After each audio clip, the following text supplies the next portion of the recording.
across the UK. On DAB+, on your smart speaker, on your smart TV, and on your side. This is Talk.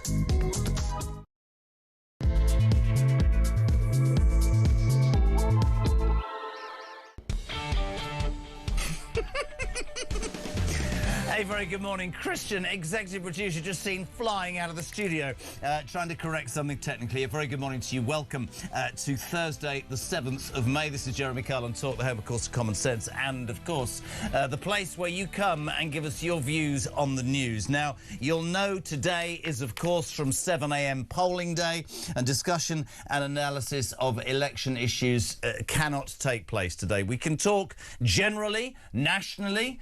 We can't talk about opinion polls. We can't talk about anything. We do this correctly. There are rules to broadcasting when this is on.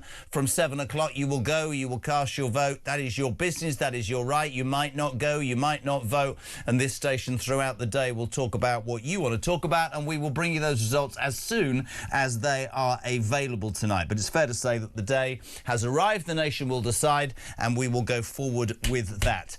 In that mind, I've decided that today, right, this is genuinely what the Jeremy Kyle Breakfast Show is going to be about today. What's the big topic in your... I can't even say it. What's the big topic in your life? I'm being genuinely serious. I can't take calls or voice notes slagging off the government or the opposition or any political parties today. But what's bugging you? What do you want to happen? What would you... Oh, sorry, Christian, immediately, I've got one yes. What is it?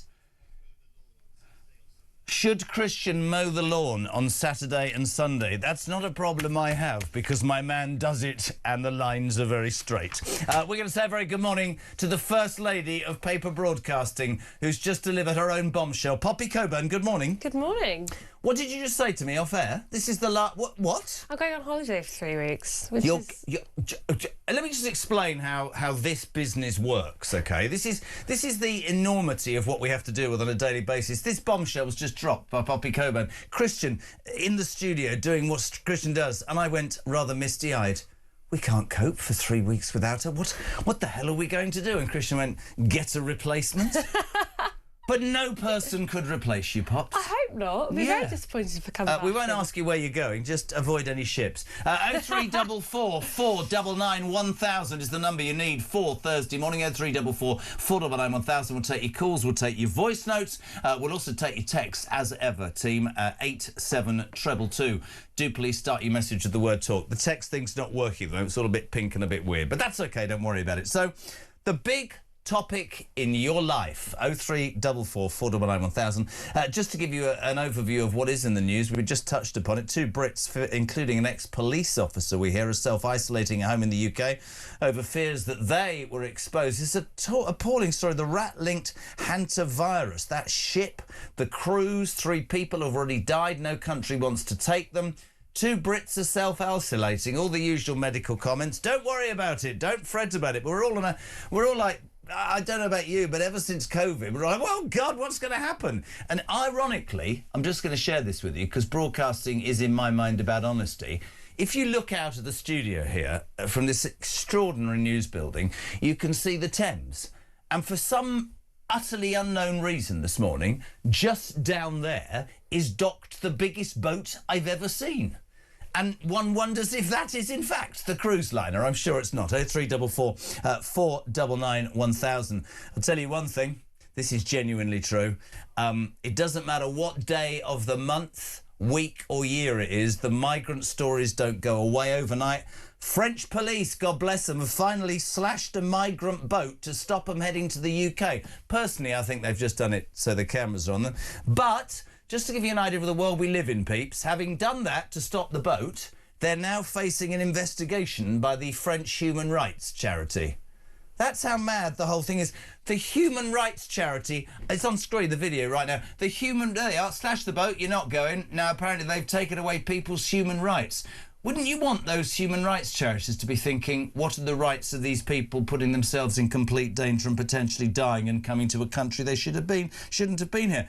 Also today we learned that as few as 1 in 100 failed asylum seekers from some countries are being sent home. That's a shock, isn't it? Nearly 1.5 million migrants received universal credit. That's a shock, isn't it? But Poppy and I are going to start with a story, Pops, that I know is going to get you going. It's reported that civil servants are abusing flexi time to claim up to 50 days holiday a year. Staff are able to clock up the extra leave by declaring overtime through a system that allows public servants to choose their start and finish times. So like an 8-hour day, they're going to start at 12 and finish at 1. They're just going to do an hour. Staff are also said to be gaming the system by leaving their laptops open at the end of the day whilst working from home whilst they're out to convince their bosses they're actually doing their job. We have to talk civil servants. Come on. If they put half as much work into doing their actual jobs as they do to avoiding work, then the country wouldn't be in such a bad situation. This is an extraordinary... I mean, it's weird. There's some really good colour. Unbelievable, this story. There's some really good colour in the story. My favourite, I think, is the civil servant who, for about 2 years, has been driving into work, right, getting his laptop out, yes, logging into the network whilst of he's the building. Driving? No, when he stopped driving. Right, OK, yeah. And then go, right, I've logged into the network, so it looks like I'm at work, and then driving home. That's it. But that's a paid civil servant by the British economy. The problem is with civil servants is that if you work in the private sector, there's been a big drive to get people back into the office because they realise that the productivity gains aren't there. You know, people are less productive when they work from home. That's just true. It's what the private sector has seen. On average, most people do less work if they work from home. So they've all gone, well, we need to make a profit, so we need you to go back to the office. If you're a civil servant and you work for the state, no one's watching you. I would love to throw this out there. These text messages are not being siphoned by Christian this morning. They are breaking. You better come in and do this because this has gone mad. I would love to hear from you. I don't care if it's on camera. It's fine. Be on camera. Ladies and gentlemen, this is Christian. Have a look. Look at this. Is the executive. Look at the camera.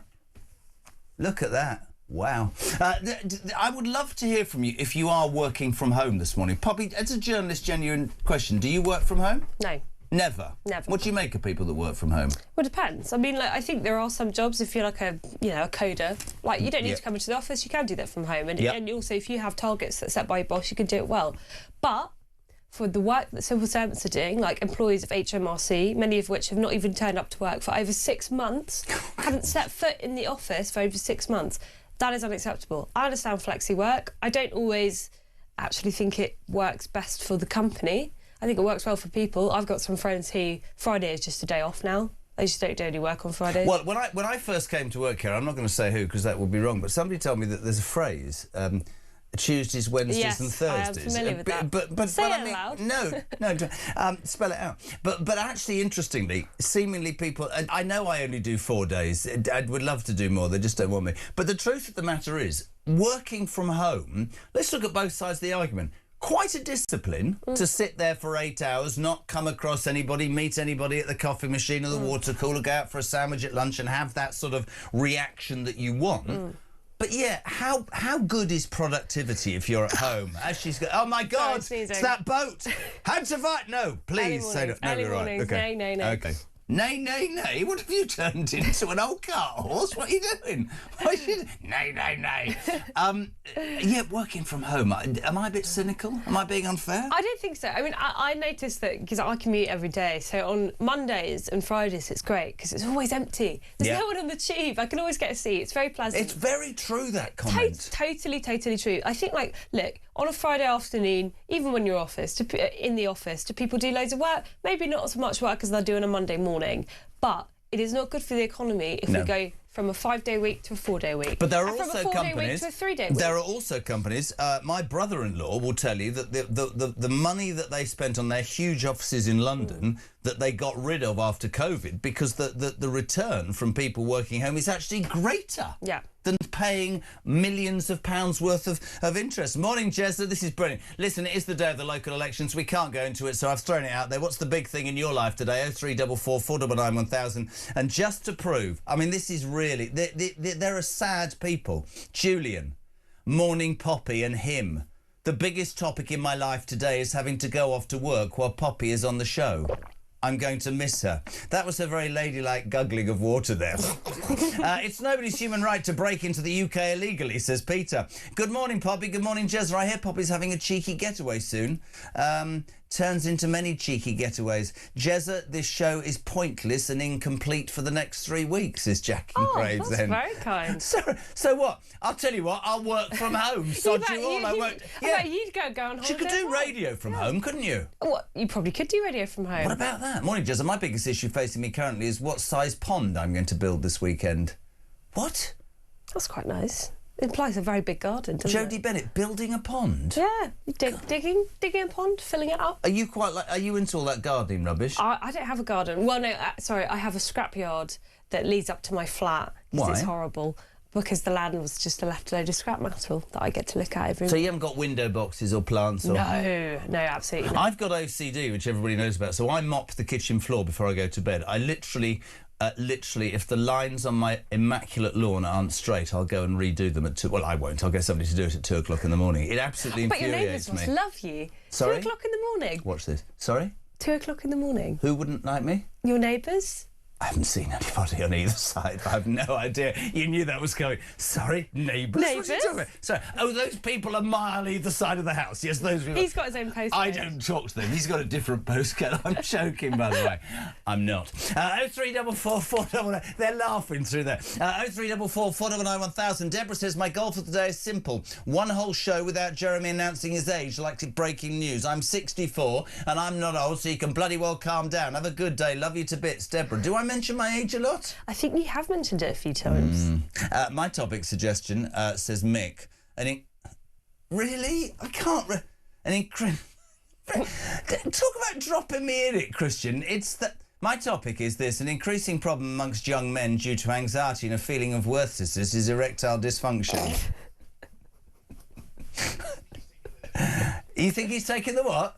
I'd like to say that I have no anxiety and no feeling of worthlessness. That's all I'm saying to that. Gary, I'm a hard-working civil servant. I believe the media are being disingenuous to all my colleagues who give it their all Monday to Friday. Please stop painting us all with the same brush. Gaz, do me a favour. Ring the show right now. I'd love to hear from you. And I mean that. There's two sides to every story. The Blob, the civil service don't have the best publicity right now. And the story in the Telegraph will back it up. Well, we'd love to have you on, Gary. But it's also true. I know a lot of really hard-working civil servants who are most angry at their colleagues. Yep. The ones who don't do any work, because there's nothing more frustrating when you're giving it your all and you see other people who are barely even bothering to turn up to the office. There's always going to be people who will lead to an opinion of a certain group of people. I think of, don't take this wrong, I think of social workers. Yeah. Social workers, quite rightly, garner a huge amount of criticism when they make ludicrous decisions and miss important decisions.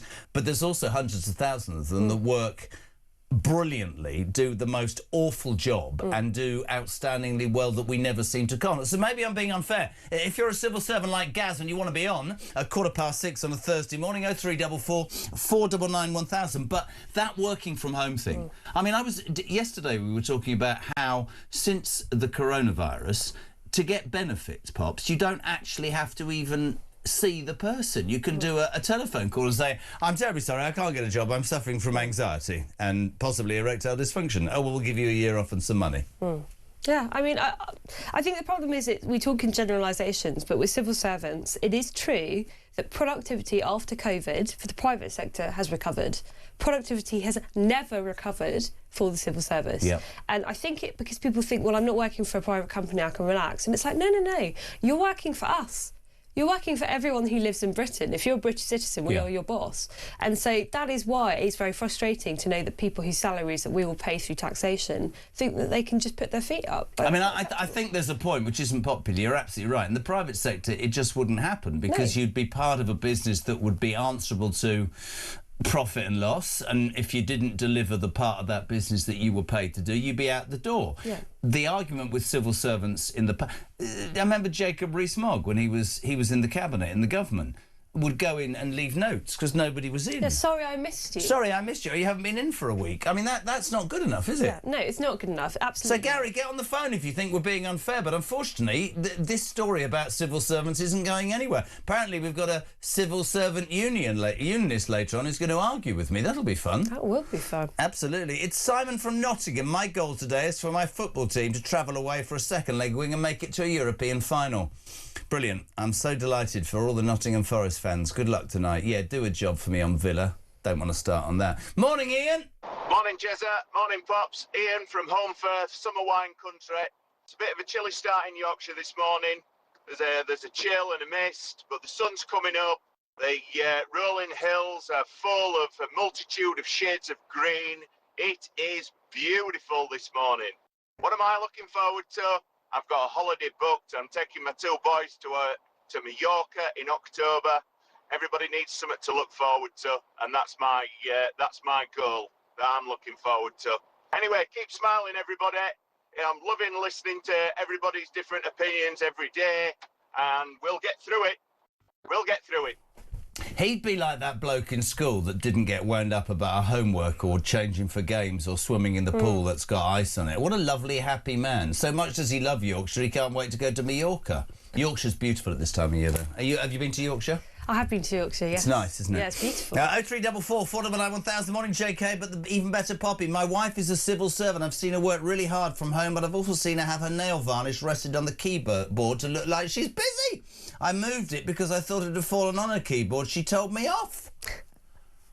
The husband's dobbed the wife right. Are we being unfair to civil servants? I want to know from you. Do you work from home? I mean, that's a really interesting concept, working from home. I think I'd miss the social interaction. I think genuinely, if you and your boss agree to it, that's fine. Yeah. If you work for a private company, the private company thinks it's worthwhile to employ you working at home, then of course it's worthwhile because the market's decided that. What I do not feel comfortable with is people not coming into the office for months and months and months at a time and not being checked because they work for the public sector, where it's basically impossible to sack someone. That I'm not comfortable with, because that seems to me that someone's continuing to take a salary for a job that they're not actually doing anymore. I'm glad I've got you here for the next text. Stephen is in Hillingdon. Jeremy, you keep repeating that people who get benefits don't need to see anyone. I didn't say all people. You do realise, don't you, that the assessor has full access to your medical records. Whether they see someone or not, it is based on that, not an in-person interview, and always has been. The problem isn't the in-person part, it's ineffective doctors. Well, this is a really very interesting true, point. because a lot of doctors have to deal with people who basically read off a sheet that they've found online. They get 7 minutes. Yeah, 7 minutes, because they know the pressure that they're under, and if people really want to make a fuss, they will just sign them off from work. It's a really, really big problem with GPs complaining about this. There's basically nothing that they can do because they're under so much pressure. The patients in there who are reading off this checklist of symptoms because they want to get signed off, it's a really big problem. I think that's a listen, I don't want to go into my particular story about that because I get into trouble, but I think it's really interesting. Yes, we should acknowledge that the general practitioners get 7 minutes and hordes and hordes and hordes of people to see. But actually, you can sit in front of him and go, I've got, and he hasn't got time or she to carry out tests. It's a bit like the police nowadays. It's a box-ticking exercise without the time to actually investigate the truth. Billy is in Caerphilly. That rhymes, doesn't it? Billy in Caerphilly.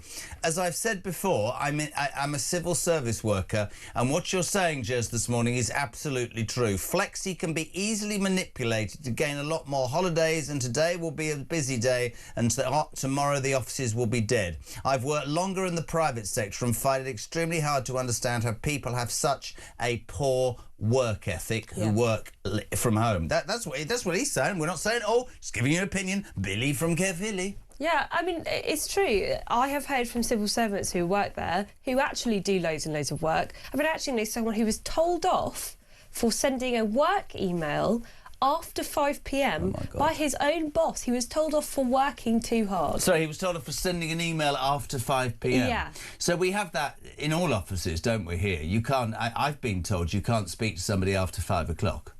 Well, you can send an email. How are you going to book a breakfast show then if you can't speak after 5 o'clock? What's that all about? I think you're allowed to send an email. Oh, that would... I wouldn't call someone at 10 p.m. on a Saturday night. Oh, I would. But I have had phone calls from my work. lot are going, well, he would, yeah. I was going to say, I do actually get phone calls. Of course you do. Of course, what I do there is I go, silence, and then I put my phone back down. But the point is, you can send emails that are work-related outside of working hours. You're not obligated to respond to them. But the idea that people who are working in a relatively normal time frame should be punished for doing that. Extraordinary. Tells me that there's a culture going on in the civil service that is damaging. So what a start. 22 minutes past 6 o'clock. Thursday morning is, of course, polling day. Local elections, those polls will open from 7 o'clock. We cannot discuss or analyse policy or polls or parties or whatever today. It is your right to go and vote or not vote from 7 o'clock. Talk, of course, will give you all of those results as they come in from later this evening into tomorrow. But we're just saying, listen, there's stuff in the papers we'll talk about, but why don't you make it your show today? What's the big topic in your life? Christian can't decide whether to mow the lawn at the weekend. Poppy can't decide what to take on her 3-week holiday. And Mark just doesn't care, to be perfectly honest, which is very unimpressive. 0344 419 1000. This is Talk Breakfast. Back in 3.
It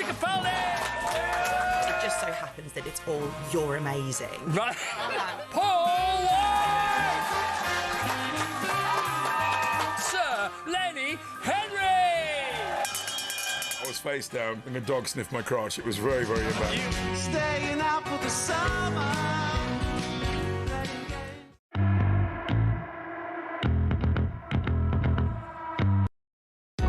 Across the UK, on DAB+, on your smart speaker, on your smart TV, and on your side. This is Talk. Hey, very good morning to you. 6:25. It's Thursday, the 7th of May. We're live across the United Kingdom on the station of Common Sense, the station that wants your views on the day's news. Dodgy day today, local elections, of course. Polls open from 7. We cannot get involved in anything political today. It is not right. So we've grabbed stuff from the papers. We're talking about working from home. Great report in the Mail today that civil servants are abusing flexi time to claim up to 50 days holiday a year. Staff are able to clock up the extra leave by declaring overtime, basically leaving their computers on when they go and get their nails done or play a round of golf or have a shower. Extraordinary. Some civil servants are going to be disgusting. We work very hard. Whole debate about working from home. Poppy Coburn, the legendary Poppy Coburn, here for the final time before she goes off for 3 weeks. Lazy. Oh! No, joking. Morning, JK, but even bigger morning to Poppy. Alex in Belfast. If the civil service roles can be work from home, then offshore the jobs. Ooh. Twice the work for half the cost. No pensions, no unions, no benefits, no infrastructure costs. Civil servants are a drain on our taxes. Wow. Morning, Poppy. Just no acknowledgement that I even exist from Richie Blackmore.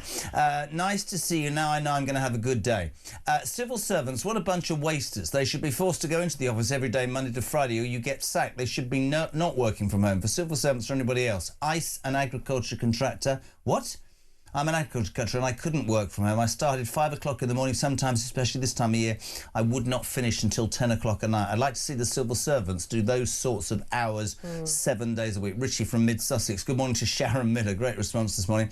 Morning, gang. Why are civil servants allowed to abuse flexi time? These government really do need to take the... yes, right.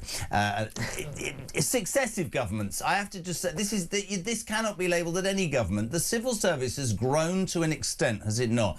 Be it in Whitehall or across the United Kingdom. You touched upon HMRC. Right, it's never struck me that this is anything other than true, right?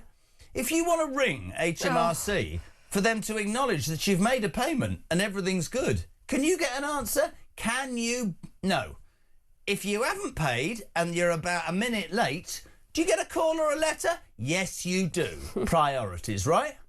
Well, I've tried to call HMRC earlier this year, actually, and it brought me nearly to the point of tears because it was going round and round and round on the phone where I was speaking to the new helpful AI assistant. Very helpful. See, I had a fallout with the AI assistant. Yeah, well, I had a big fallout with the AI assistant Did you? too. If robots do take over the world, I think they're going to remember that phone call I had with them. And you know the woman on the woman on the sat nav. I have to turn her off because I start arguing with this. You don't know which way you're going. Why are you going that way? For God's sake, it's the wrong road, woman. Well, it was even worse with this HMRC. I was effing and jeffing. I was very, very angry. But it's because you can't speak to a human being. It's now impossible. So they've got, goodness knows how many employees work at HMRC, and you can't actually find any. Here's a pet hate, right? You know, if you like this, push option 1, push option 2. I want to speak to somebody, I push option 2. Go to a virtual... No, I don't want a virtual assistant. I want to speak to somebody. And then they put you through to Australia. Good eye. What are you doing? I'm on the beach here, mate. What can I do for you? Do you know anything about what... No, mate, I've no idea. Work from beach. Work from beach. Richard from Kent, good morning, wonderful early morning early risers. Regarding civil service employees working from home, please add to that there are many that move miles away and abroad from their workplace and work from home permanently, work in London but live in Cornwall. Well, even crazier than this, in the story there's a case of some civil servant who was living in Africa, has moved from the UK to Africa to live with their family while still claiming a salary as a civil servant. Obviously hasn't turned up to the office in quite some time. Good morning, JK. No mention of you here. You're irrelevant. That was really... How immature was that? Sean from Bradwell. Do you know where Bradwell is? Bradwell? No, I don't. I don't know an awful lot, really. I don't know enough. I think I'm going to tell you in a minute something she's no idea about, which astonishes me. I'll be shocked if anyone knows the answer. Where's Bradwell, peeps? And don't you tell us, Sean. Does anybody know where Bradwell is? A good friend of mine, he says, has worked for the local NHS Trust. Ex-serviceman, Royal Engineer, 25 years. Got told by his boss, oh, my God, to lower his working standards. You're putting in too many hours. What a complete... Sorry. You're working for the NHS now. Can you please work a little less impressively? You're working too many hours and you're being your productivity is too high. Can you please become incompetent? That's brilliant. Morning, Fran. Morning, Jeremy. Morning, Poppy. It's Fran here from Northern Ireland. I work for a private company and we're allowed to do 3 days in the office, 2 days at home, but that's all very dependent on your week. I mean, a lot of weeks I do 5 days in the office because there's so much going on. I do work when I work from home. To be honest, I have this crazy thing called personal pride, which means that I just couldn't live with myself if I just sat there getting paid by my boss, who I respect, and doing absolutely nothing. I do, however, work with a girl whose husband works in the civil service. He's an administrator in the health service. He doesn't work in a hospital, works in another building. And she gets very wound up because he gets up at 11, goes downstairs, maybe joins a meeting, then goes on his computer. He's a good guy, but he gets away with it, so he does it. I just don't understand why bosses don't call them on it if they're not being productive, but maybe there's the case that the bosses don't want to be productive, so on it goes and it's a vicious circle. Anyway, love the show, bye.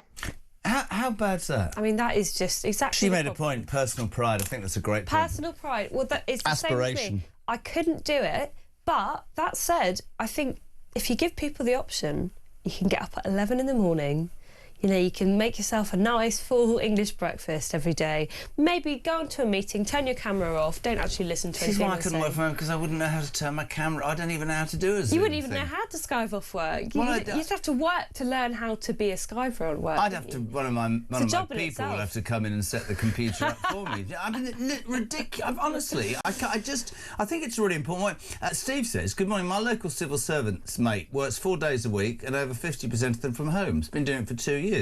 Poppy-loving Steve is what he calls himself." Oh, lovely. Do you know the hole you're going to live in people's lives when you go off for 3 weeks? I feel really guilty now. Well, you should do. It's a bit like working from home. 3 weeks holiday. Why are you getting so much holiday? Well, I'll be cool. Well, this is all my big chunk of holiday this year. Is it? Yeah, this is my big. We're not going to ask you to say where you're going, but I have to say that Poppy is showing herself to be mortifying in some ways this morning. The story that two Brits, this is a terrible story, including an ex-police officer self-isolating at home in the UK over fears they were exposed to the rat-linked hantavirus while aboard the My Honduras cruise ship. Last night, UK officials said 21 Brits remained on the ship. They will be repatriated when it arrives in Tenerife at the weekend. This is a terrible, terrible, terrible story. Of course, people are jumping up and down and saying hantavirus. It's going to be like you know, COVID. We're all going to get it. Blah blah blah blah blah. I pointed out to Poppy Coburn that my aunt and uncle, when they were alive, lived on Blackheath in London, and I asked her off air, "Do you know why it's called Blackheath?" I did not know why it was called You Blackheath. cannot tell me that one of the leading journalists for the Daily Telegraph does not know why it's called Blackheath. Please ask people if they know why it's called Okay. Blackheath. Please, before alarm you do clock the Brits. reveal. Oh my God! Right, if I'm going to be wrong, they're all going to go, "No, I'm like Poppy. What am I doing that childish voice for? For Christ's sake? sound like I agree with Poppy. I have no idea. Why is? I'm going to put you on the rat ship in a moment. Terrible thing. No, apparently they're leaving. Rats are leaving the ship. Never mind. Why is Blackheath named Blackheath? Tell me it's not. Everybody looking through the glass, you know why, right? Yeah, of course. Oh, by the way, Bradwell's in the Peak Districts is Gary in Sheffield. Gavin Sheffield, thank you. So why is Blackheath called Blackheath? 87222. Send me a text. Poppy Coburn says, and I quote, "I don't know." Look, I didn't do well on my geography GCSE. Did you do well in anything if you can't even answer that? Yes, I did. It was the What were only you good at? GCSE I didn't ace. What were you good at? I was really good at maths and science. Were you? I was. I failed maths O-level 6 times. 6 times? I got the lowest ever recorded percent in the history of the school, 3%. When you did it your 5th time, did you think maybe it's time to give it up? I'm that old. We started with the slide rule. Do you know what a slide rule is? No, I do not. It was a slide rule. It's before calculators. And I finished my 6th take, with O-levels, that's how old I am, with a calculator and still failed miserably. But I tell you, if I go to a bookies and have 25 quid at 6 to 4 minus the tax, I'm quicker than anybody I know. Let me tell you. Monitor Susie Potter. I am one of the very few people that works 9 to 5 in the office every day. It is an absolute joke of self-entitled union-backed workers who are shy. The worst ones are HR, who get highs if they have to come into the office, followed by directors and the chief exec. I think she's a union official. So between HR and the unions, you have no hope of changing this, and it's shocking and very sad. I don't think we can say that about everybody in HR and everybody in management and every chief executive. There's plenty of people who work very, very, very hard. Damon from Wigan. Good morning, Poppy. And Mr. 6-year-old bitter old Jez. When will the civil servants be held to account? They're not elected, and this is abuse, and this working from home needs to be stopped, and it's not needed. Now COVID is over. Thank you. Well, it's true. Like, the world didn't necessarily have to change after COVID. I understand why people did it then, but now it is a bit like, OK, isn't it time to go back to normal? Nobody's mentioned what I've mentioned. I would miss the social interaction. You'd miss just hanging out. And I'd miss seeing this wonderful bunch of people, said Mark. I should put in the last comment. I think it also depends on the time of your life. If you've got a family, well, if you've got young kids, maybe you want to get out of the house. All right, Christian. Go on. If you've got young kids, maybe you want to get out the house. Maybe if you're in a blossoming relationship and you go away for 3 weeks on a romantic holiday, but you don't know why the thing's called the plague, you know, in Blackheath. Oh, I've given it away. Maybe you don't want to come to work. Maybe you prefer to be at home with your loved one, would you? Oh, yeah, that would be very nice. Of course I'd like to be at home all the time. That would be wonderful. If I could be paid a salary to do nothing, that would be great. You'd rather be at home with him than here with us? Well, he's not actually at home at the moment. Of course he isn't. He's away. Is he? Where is he? He's away. He's back with his parents. Oh, you had an argument? No. Where did that come from? Look at this gossip. Gossip in the morning. Let's get Poppy's boyfriend on the... No, forget, I'm joking. You've dropped yourself in it here. Poppy, says Simon. Really? That's where they buried people who died from the Black Death. Bill, Black Heath, Black Plague. Poppy, what's going on? You're saying this like it's really commonly known. I've never been taught this before. Black Death burial ground, I'm guessing. We have one in West Malling in Kent. Can't ever be built on, even though they've tried. Oh dear, that's not great. All those NIMBYs. I'm sorry, we can't have houses here. It's full of dead bodies under the ground. The foundation. You think you can build anywhere under that ground? What a happy show it is this morning. Skiving working from people from home and the Black Plague. So you genuinely didn't know that? No, I didn't know. No. I really didn't know. That's Black Heath for you. Black Heath. There you go. Now I know. Right. So let's talk about the ship, because you're quite worried about this, and some of the headlines are astonishing, aren't they? Yeah, they really, really are. Cruise Brits rat bug hell. Rat bug. I think that would be a bit confusing. You think there are cockroaches on there as well. Well, I don't know if this is true. I think I read this. That they reckon it emanated from a couple of bird watchers. This is genuinely true. Trying to find a species alive or dead in a rubbish tip and contracting it. This is genuinely true. Maybe they were looking for I've no idea, but this is the story. I think Christian would back me up on this. And somehow it's come from rats. But this has gone onto this ship, and wow. Yeah, I mean, we're talking about the Black Death. The bubonic plague was obviously spread by rats. I mean, I think we kind of forget that these sorts of diseases exist still. Yeah. I mean, you'd think common sense would tell you don't go rummaging around a rubbish tip in a country that you're not particularly familiar with. Or if you've been married 3 times, stay away from birds. Even better, even better. And if you have gone through a rubbish tip, maybe don't go back onto a cruise ship where you can't move away from people all the time. Or wash yourself. Or wash yourself. Be a good idea if you're going to scrub around. Have a shower. Have a shower. Get some antiseptic wipes. Yeah, just quickly. Yes, you know those ones you use on the floor? Use them on your hands. Although they do actually say they're not normal rats, they're pygmy rats. Have you seen a picture of these things? A pygmy rat? So they're about this big. It's like a rat that works from home. They actually look quite cute. Although no rat looks cute. No, this one looks cute. It's very, very, very small. It's more like a mouse than a rat. And those are apparently the rats that they've given the disease. OK, so this morning we've learned that Poppy Coburn, deputy content editor of The Telegraph, doesn't know why Black Heath is called Black Heath and has described bubonic death-giving rats as quite cute. Does that look like a bubonic death-giving rat? Look at it, it's cute. It's no, tiny. it's not. It's a vile, verminous rat. You don't like rats? Who likes... What is wrong with you, woman? You like rats? Well, I wouldn't like it if it ran in front of my feet in London, no, because it would be quite frightening. But rats as pets are quite nice. This is all gone wrong. This show's gone wrong. There are 5 Bradwells in England. You know the bloke who said, I'm from Bradwell? I'm really sorry. And I said, where's Bradwell? And somebody said it was in the Peak District, and then Paul from Norfolk's gone, I've lived in Bradwell for 12 years. It's in Great Yarmouth, which isn't in the Peak District. So Paul lives in Bradwell, some other bloke lives in Bradwell, but then they're not the same Bradwell, and now Terry fell. That's a ridiculous... Sorry, it's only why I'm getting through today. Do you think he lives in the Fell District? Terry says there are 5 Bradwells. Imagine sending a letter to somebody. Mark, from the Jeremy Kyle Show, Bradwell. It'll arrive in 5 villages. This has gone nuts, this programme this morning. Good morning, Adrian. Morning, Jeremy. Morning, Poppy. It's Adrian from East Sussex. Yeah, this shirking off work is not new. Decades ago, when I worked for Midland Bank, one of the branches there, all the staff holidays were worked out on a year planner on the wall.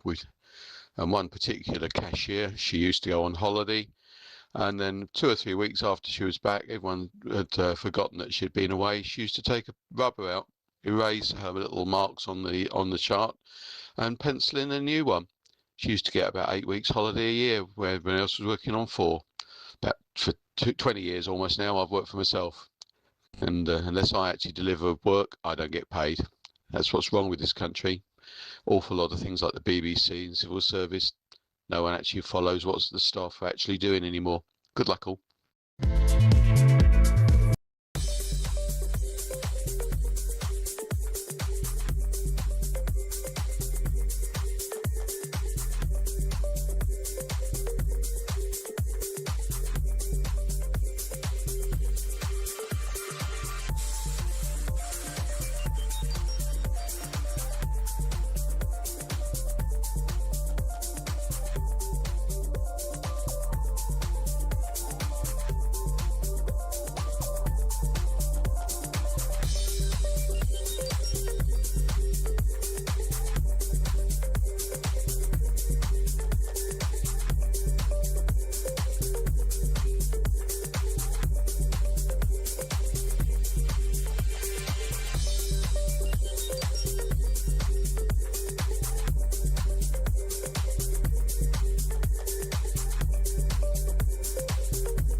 across the UK.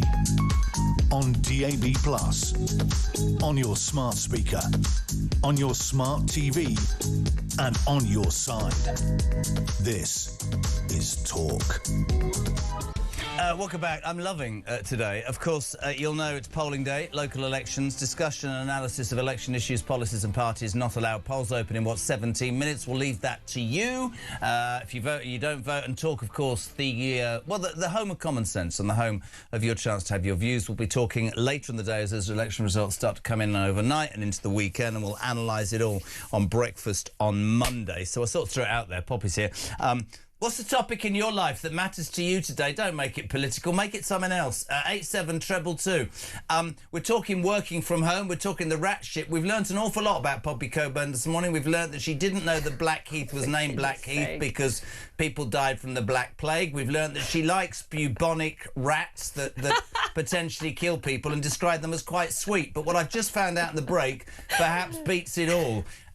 There's a story in the Telegraph, page 6 today. Yes. Read this out, because this is just astonishing. Yeah, this is great. So for kids who are doing their GCSEs, yes, they're being taught in their citizenship classes, or as they were called for me, PSHE. Don't ask me what it stands for. PSHE? I still don't know what it stands for. But this is what apparently they're being taught. Pupils told it is their civic duty not to offend. That's part of their freedom of speech rights. They're allowed to speak, but don't say anything offensive. I wouldn't have passed that, would I? I don't think so. Listen to Poppy when she... What was it called in your day? So this was PSHE, which is citizenship Listen classes. to this, peeps. This is brilliant. And we were taught, as part of our brilliant government curriculum, 5 fingers of British values. Can you guess what the middle finger was? Take a guess. It was tolerance. I'm not kidding. You can shove your tolerance where the sun don't shine. It was tolerance. The tallest finger is tolerance, as we were told. Even back then, when I was 12 years old, I remember going, oh, come on, you've got to be kidding me. So the middle finger is tolerance. I mean, talk about British values. So you're that young. You went for lessons that taught you how to treat other... Yeah, and again, didn't work out very well for me either.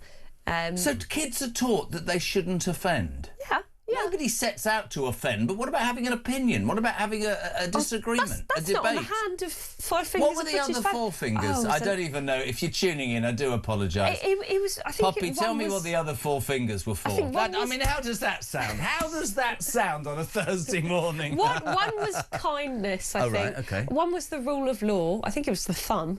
Okay. I can't remember. I mean, it was a load of rubbish, but we were taught this in schools. Wow. It was a mandatory class you had to do, decided on by the government of the day. This is what we want young people to learn. The middle finger stands for tolerance. So next time someone, when you're in a traffic jam, puts the middle finger up, say thank you, because they're showing their British values. Oh, great. So, right, so the next person's only using me the middle finger, and I'm about to go, listen, you just go, thank you so much Thank indeed. you so much. Poppy says that's you being tolerant. I'm going to do that now. Lisa, good morning. Morning, Jeremy and Poppy. I'm 72 years old. I get up 5 o'clock every morning to go to work 5 days a week. I'm now dictating for an hour before I go into the office just to get all my work done. Working from home just doesn't work. See, grafter. Yeah, absolutely. Grafter, love it. Yeah. Absolutely love it. Lisa, great. 87222. So, because we can't talk about the election, what's the big topic in your life? 87222. Sharon says, remember with COVID-19, sanitisers will be everywhere. I think this should be compulsory now. What? COVID-19, or after COVID-19, sanitisers will be everywhere. This is because of this rat ship, which isn't the ship, apparently, that's just down there in the Thames that's arrived overnight. Honestly. This massive ship's arrived. We're all like, what's going on there? Obviously, all of you have dreadful senses of humour. John is in Poole. Do you know why Poole was called Poole? No. There's lots of water around. Oh, no, I'm joking. Anyway, he says, if this hantavirus is caused by rats or birds, he says, I smell a rat here. I mean, it's not even funny, is it? I mean, this is quite a worrying thing, though, isn't it? You're quite scared. I mean, you're going on holiday. What if you... Oh, my God. I mean, I really hope there's not going to be any rats on the plane. I think they made a film about that. There's snakes on a plane. Snakes on a plane. I hope there's no snakes on a plane. Where? Rats on Honestly, a ship. What? Where did this... What snakes on a plane? You haven't heard of this film? No. Oh, this is a blockbuster You film. don't know what Blackheath is, but you know about some obscure film called Rats on a... Samuel L. Johnson Jackson. Jackson. Look, you can tell that my brain isn't waking up this morning. Holiday. Snakes on a plane. Right. Yeah. Guess what happens in it? There are lots of snakes on a plane. That's basically it. Has anybody... Sorry, I know it's a bizarre morning. Has anybody seen a film called Snakes on a Plane? Simon says you've gone down in his aspiration. He says, I was talking about You can't pronounce Shut the up, word. seriously, it didn't come out. I was taught about the Black Plague when I was 12. Well, I was taught about the middle finger of tolerance. So, there you go. If you are tuning in, that is the best story that Poppy Coburn has ever told. At school, I'm not making that up. That she is was real. taught the... Just repeat this. This is brilliant. Yeah, 5 fingers are British values, and the middle finger is tolerance. We've done the others, Christian. Keep up. Seriously. The thumb, that's for all men, because they're under the thumb. No, we're joking. But the middle finger was for tolerance. Yeah. So Poppy has a mantra for today, peeps. Forget local elections. When you're driving into work, well, you probably aren't, you're probably working from home.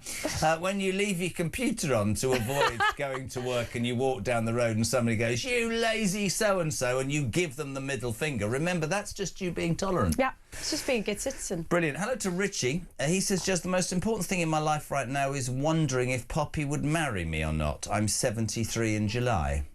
I think that's a bit too much of an age gap for me. Is it? Yeah, I think so. Is it really? Yeah. What wouldn't be? Why are we having this? This isn't the Jeremy Kyle show. Join me after the break. We're back with those results. God's sake, man, you're 73. This is a news channel. What am I, some sort of message board for your inability to find a woman? Control yourself. What's going on? Nightmare. Thank you. Morning, Jez. You had to mention a topic. I'm bloody starving after starting my diet yesterday. P.S. Could you remind Poppy about Rayner's Pop-Its? There's no place you can't pop it, says George in Leicester. Pop-Its? What's Rayner's? Oh, Payne's. I've written Rayner's. How have I gone from Payne's to Payne's to Rayner? Payne's Pop-Its. There's no place you can't pop it. Payne's Pop-Its? I've no idea. I've never even... This show... Is that Sweeties? This show has gone below the lowest point one can reach in broadcasting this morning. Good morning, JK and Poppy. I've never seen a response like it. If Pops doesn't know what Blackheath is, then Gravesend will blow her mind. Oh, That's a good one. It's That good is a to good laugh. one. Can you imagine, says George from Bushing, Graham even. Can't even get his name right today. If Jez worked from home, would it be called working from the old age people's home? Oh, that's funny as well, is it? They're on fire this morning. Frank Devlin, morning both. I have a neighbour here in Bradford who works for the civil service from their home. PF? Just gone to... It's a myth about the Blackheath and the Black Death. Sorry, Jezza, you're wrong. It's not a myth. Now, please let that be kept. Please let that be the case. Why can't we talk today? It's probably the alcohol we had last night. Separately, I'll give you that. What an entertaining and educational first hour of this show, says Steve in Cambridge. Rats, Black Death, and the middle finger of tolerance. It's absolutely brilliant. That's what this show's been about so far. Yeah, Black Death, rats, and the middle finger. Poppy's middle finger of... I can't even say it. Morning, Frank. Oh, no, we've done that one. Good morning. I've got a friend who has a job in the job centre as a civil servant. This is from Michael. He had to complete a starting work module on the computer. He was shocked to read, if any action for a client will stress you, just don't bother doing it. And if you're stressed, you can leave work immediately. Does he work for HMRC? So I'm gone. What? Does he work for HMRC? Job centre. Job centre. Job centre. If dealing with anybody, Bradwell's in Norfolk, says Sean from Bradwell in Great Yarmouth. Honestly, there's 5 Bradwells. Today is bizarre, is it not? I'm learning a lot about the country. What do you... Right, so listen, let me just... On a serious note, peeps, OK, because in the first day you've had rats, Black Death and the middle finger of tolerance. I can't even say it. What is the main topic of interest in your life? We cannot, as a station, because, of course, those polls open, it is local elections, we can't do politics today for obvious reasons, because we have to be straight down the line. So we can talk about working from home. There's a great story in the paper today. Civil servants are abusing flexi time.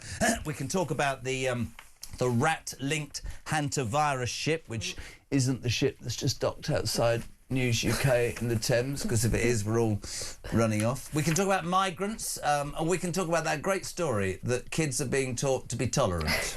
With their middle fingers. It's just not going on. What a brilliant show, says Mary this morning. Can't she do this every day? No, because I'd be in a home. I'd be electroded up right now. Morning, Andy. Morning, Jez. Morning, Poppy. Sandy from Hull. Feeling chipper today. Had a good night's sleep. Just thinking about the civil service swinging the lead a little bit, grabbing some extra hours in. I think we've all had a go at that, haven't we? We've all taken perks where we maybe shouldn't. I remember years and years ago, I used to be a security guard, and they put me on an old derelict school on a night shift, and that just happened to be about 5 minutes walk away from where my girlfriend at the time lived. So let's just say I used to get paid for being on the job. So double bubble and all that, it was good. So perks in the job and everything. But if you're in the civil service on the taxpayer, you shouldn't be doing stuff like that or milking your holidays. Have a good day. Do you know what this first hour has taught me? That they might try, but they will never stop the British public laughing. They did get quite close with the poll tax, to be honest, but I do think this is brilliant. I mean, he was getting double bubble for being on the job. That's brilliant. Terrible. That is fantastic. Well, look, if it's from the private sector, that's one thing. It's only when it's coming out of my paycheck I don't JK and Pops, what you were taught at school about being tolerant. If everybody's tolerant, then people don't need to watch their free speech. You can't offend somebody if they're tolerant. That's a very, very good point. It's a bit serious for the show this morning. I think he's put more thought into that than the entire government did when they created the curriculum. Sorry, somebody said earlier, I'm from Bradwell. I just happened to go, where's Bradwell? There's another Bradwell in Berkshire. So there's one in the Peak District, one in Berkshire and one in Great Yarmouth. Oh, one in Norfolk. I mean, what a stupid place to live Bradwell is, because you wouldn't know where to go home to, would you? It's ludicrous. I've never heard anything so interesting in my life. Ian from Merseyside, I think it would now be the middle finger of appeasement. I think that might be true. Yeah. If you are tuning in, this is the most bizarre show ever. Chris is in Greenham. Do you know what Greenham was famous for? Trees. Greenham Common, all those people that argued about nuclear weapons, trees. My first job was in the civil service. There was a lady in my department who knew that she could take up to 2 days a month on sick before the alarm bells would ring. I'm not lying to say when I tell you that she used to book her sick leave in advance so it wouldn't interrupt with the holiday.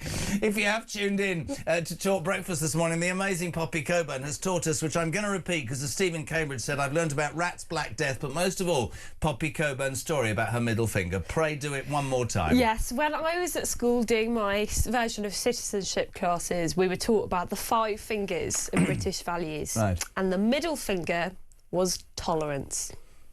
I mean, I'm just going to leave it there.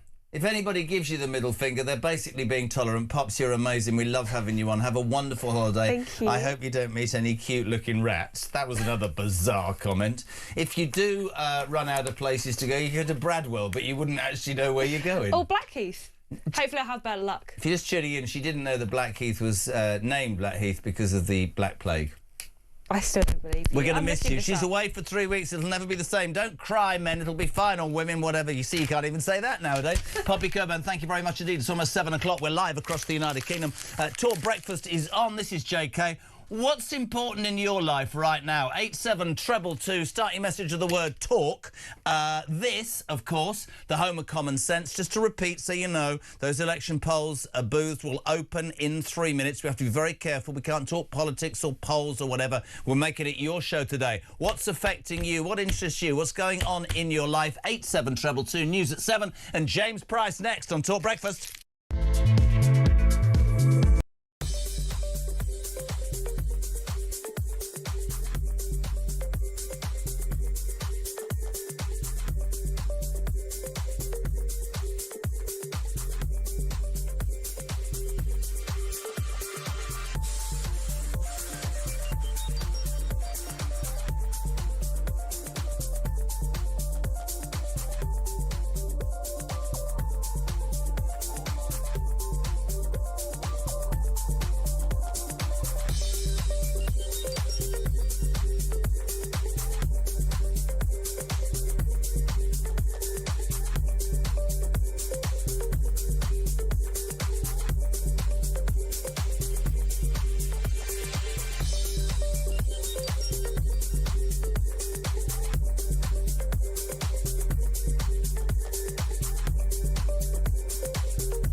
The Crown is facing its gravest test in decades, and the royalty from Talk is your front row seat. With royal reputations under pressure and probing questions about public trust, we unpack every twist and revelation with the biggest names in the business. From the throne room at Buckingham Palace to a mansion in Montecito, we follow every royal ripple. Never miss a moment of The Crown in crisis. Subscribe to the royalty from Talk on the app or wherever you get your podcasts.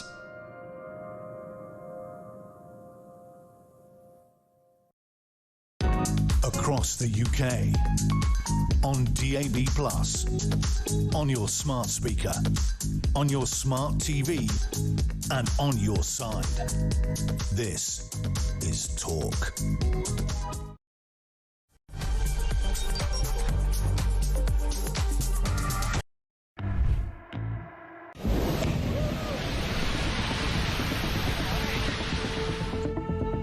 At 11:16 this morning, two men, aged 76 and 34, were attacked on Highfield Avenue in Barnet. They suffered stab wounds in the attack and are now being looked after in hospital. We need to make sure that when people carry out these activities, they feel the full force of the law. People think they can get away with this. The person who firebombed a few weeks ago is out on bail. That's not full force of the law. This crisis, it's a crisis for all of us. It's not enough to simply say we stand with Jewish communities. Of course we do, but we must show it and act it. And responsibility lies with each and every one of us, because it is our fight too. Let's stop importing people from countries where anti-Semitism is the norm. And if our London Mayor, Sadiq Khan, in his infinite wisdom and belief in diversity, thinks that's the sort of diverse view that it's okay to have on the streets of London and the police don't get involved, don't be shocked, and don't you bloody dare claim to be shocked or upset or care about Jewish people being stabbed on the streets of our capital city in broad daylight. This is on you. You keep getting proven right every single time. Jews are not safe in this country. Well, absolutely. No one can be surprised or feeling shocked that this happened. No Jew certainly is. I mean, we had Zach Polanski last week saying this was just a perceived threat. Well, we can see this isn't any perception. This is real. This is happening on the streets. This isn't just an anti-Semitic terror attack. This is an attack on Britain, on the Western liberal democracy and values. The first politician that uses the word shocking, I might just go and throttle him, because this is anything but shocking. It's the most expected thing is almost overdue, if you ask me. Because, I mean, I just left Israel last week. I thought it would be the last time we were woken up by explosions, but clearly not. The Jewish community is our community, and their safety is our safety. And we have to make it absolutely clear, robust, strong leadership, and this has to stop, because otherwise it's almost being normalised, and it's terrifying, and we're sick of it. Enough's enough. Our plan is a complete step change in how we protect communities, moving beyond piecemeal responses. Across the UK, on DAB+, on your smart speaker, on your smart TV, and on your side. This is Talk.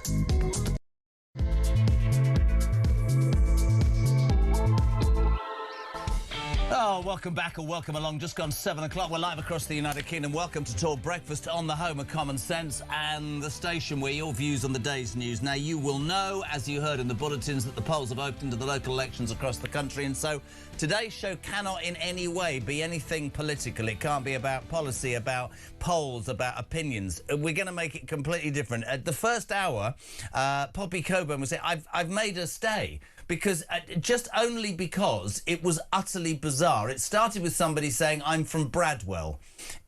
Where's Bradwell, I said. Bradwell seemingly is a village in 5 different places in England. Good morning to Dan in Staffordshire. Says, different type of show this morning, mate. Loving it. There's also a Bradwell in Staffordshire. So there's a Bradwell in Staffordshire. There's one in Norfolk. There's one in Essex. And there's one in North Yorkshire. So if you live in Bradwell, how the hell do you know where your house is? That was the first thing. The second thing that caused great consternation with Poppy Coburn the last hour was Blackheath. Now, let's just play a voice note. Marky, good morning. Morning, Jez. Morning, Poppy. I know you're going to say that Blackheath was named that because of the Black Death. Well, that is actually incorrect. It was actually named Blackheath because of the colour of the soil and the gravel. and it was a notorious area for highwaymen. So that's why it was called Blackheath. Well, well, well. So after about half an hour of mocking me, asking me if I was stupid, mocking my great education, which taught me that the middle finger is tolerance. We'll do that in a minute about your middle finger. From the Wikipedia page, oh, that'll be truthful urban then. myth is Blackheath could derive from the 1665 plague or Black Death of the mid-14th century. As the voice note pointed out, it is actually from the colour of the soil. I'm not having it. I'm not having it. Blackheath. It's from the colour of the soil. I'm not having it. Why do you think it's a different colour? Because of all the bodies that are buried under hang on. it. So they named it Blackheath in 1166. Before the Black was Death. born. Just about. Just about. Wow! I'm loving this today. I just had to defend my honour here. I was right in not knowing that it was called Blackheath because of the Black Death. So. You know Bradwell? How can you not know Bradwell? The one in Essex has a nuclear power facility next to it. Why do I care? Right, OK. Well, I'd like to know what you think about this. In fact, I'd also like to know what is the main topic in your life today. I mean, let's away from politics. Is it that you live in Bradwell and you don't know where you live? Is it that you didn't know that Blackheath was something about soil and not dead bodies? But most of all, I wanted to have Poppy back here just for one final time, if only to get James Price's reaction. I'd like you to put James Price on screen right now. JP, a very good morning, sir. Welcome to a non-political day. I'm going to teach you the best lesson you've ever learnt. Poppy, tell JP about the lessons at school. Jay, this is amazing. Listen to this. Yeah, well, welcome to a modern education. I was taught the 5 fingers of British values, and the middle finger was tolerance. I'm not kidding. She was taught that, and then I get this message. This is no word of a lie. Jez, the 5 fingers of British values are: the thumb was for democracy. It represents a thumbs up or a thumbs down to expressing opinions and participating in decision making. The index finger is the rule of law. It points to the importance of rules and finger wagging. The middle finger is about tolerance. So if somebody goes, do you know what, Kyle? They're being tolerant. It's absolutely fantastic. We're not doing it. Also, the tallest finger represents reaching out with understanding. If you've ever given anybody the middle finger and it looks like you're being understanding, I'd say that's wrong. The ring finger, which James would know about, is for mutual respect. It represents the wedding ring, symbolising respect for others.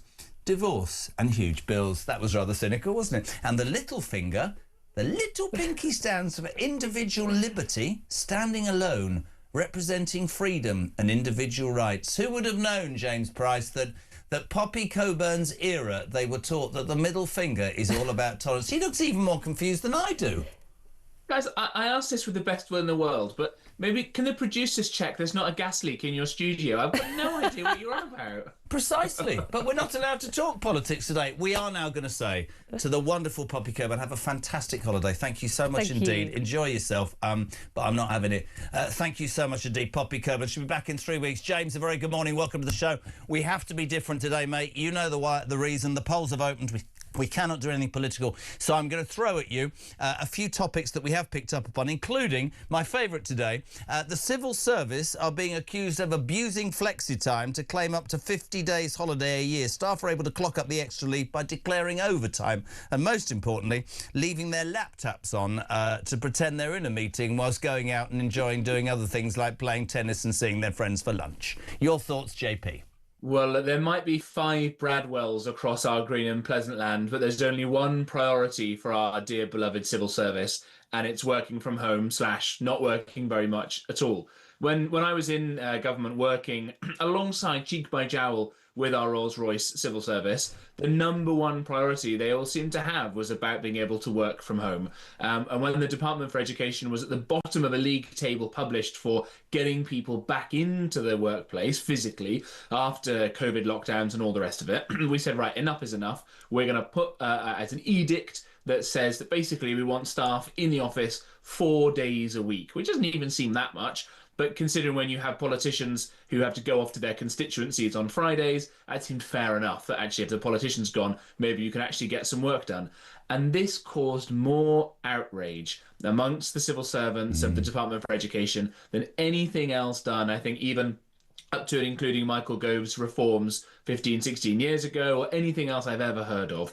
And there would be messages that would go around, obviously sent over Teams from civil servants who are sending it from home, to the permanent secretary, saying things like, I can't believe you're doing this, you're betraying us, you're ruining my life, was I think one message that came through. Because it was a pretty cushy life for a lot of these people, right? You maybe rock up into the office once a week to go for a prep coffee with your friends, other coffees are available, but by and large you could work from home. And in the first, months or whatever, it was kind of understandable. No one had a clue what was going on with COVID. You'd have dodgy internet connections and all the rest of it. They wouldn't be like I am now with a proper Ethernet cable and a proper camera and stuff like that. But you'd get 6 months, a year, 2 years in, and you'd still have civil servants dialing into calls, the last minute, very important meetings with some information for the politicians, and their signal would keep cutting out because they still couldn't get any of that sorted, let alone come into the office. And so this is a key priority for these people. It's a nice, cushy life.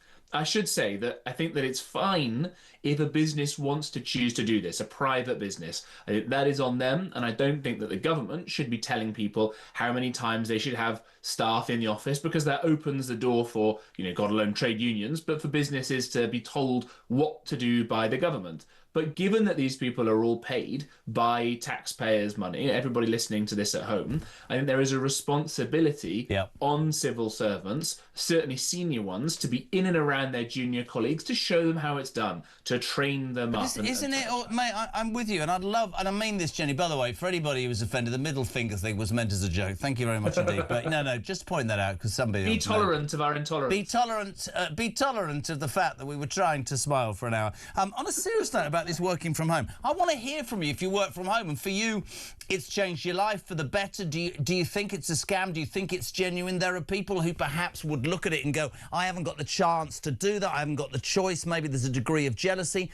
I also was saying earlier that there's my brother-in-law's firm, big accountancy firm, worked out during COVID that the millions that they pay in rent for this ridiculous office in London, that actually they decided to look at productivity levels whilst they were in the middle of the pandemic, and actually it was better. Thank you so much. It was better than before. So I think there's a balance, but there will always be people that take advantage. Listen to this quote. Les says, Jez, this working from home thing, would working from home affect your house insurance? And what if you have an accident at home whilst working? Would you be covered by sick pay? Really interesting. Dan, good morning. Morning, Jezzo. It's Dan from Kent, talking about working from home.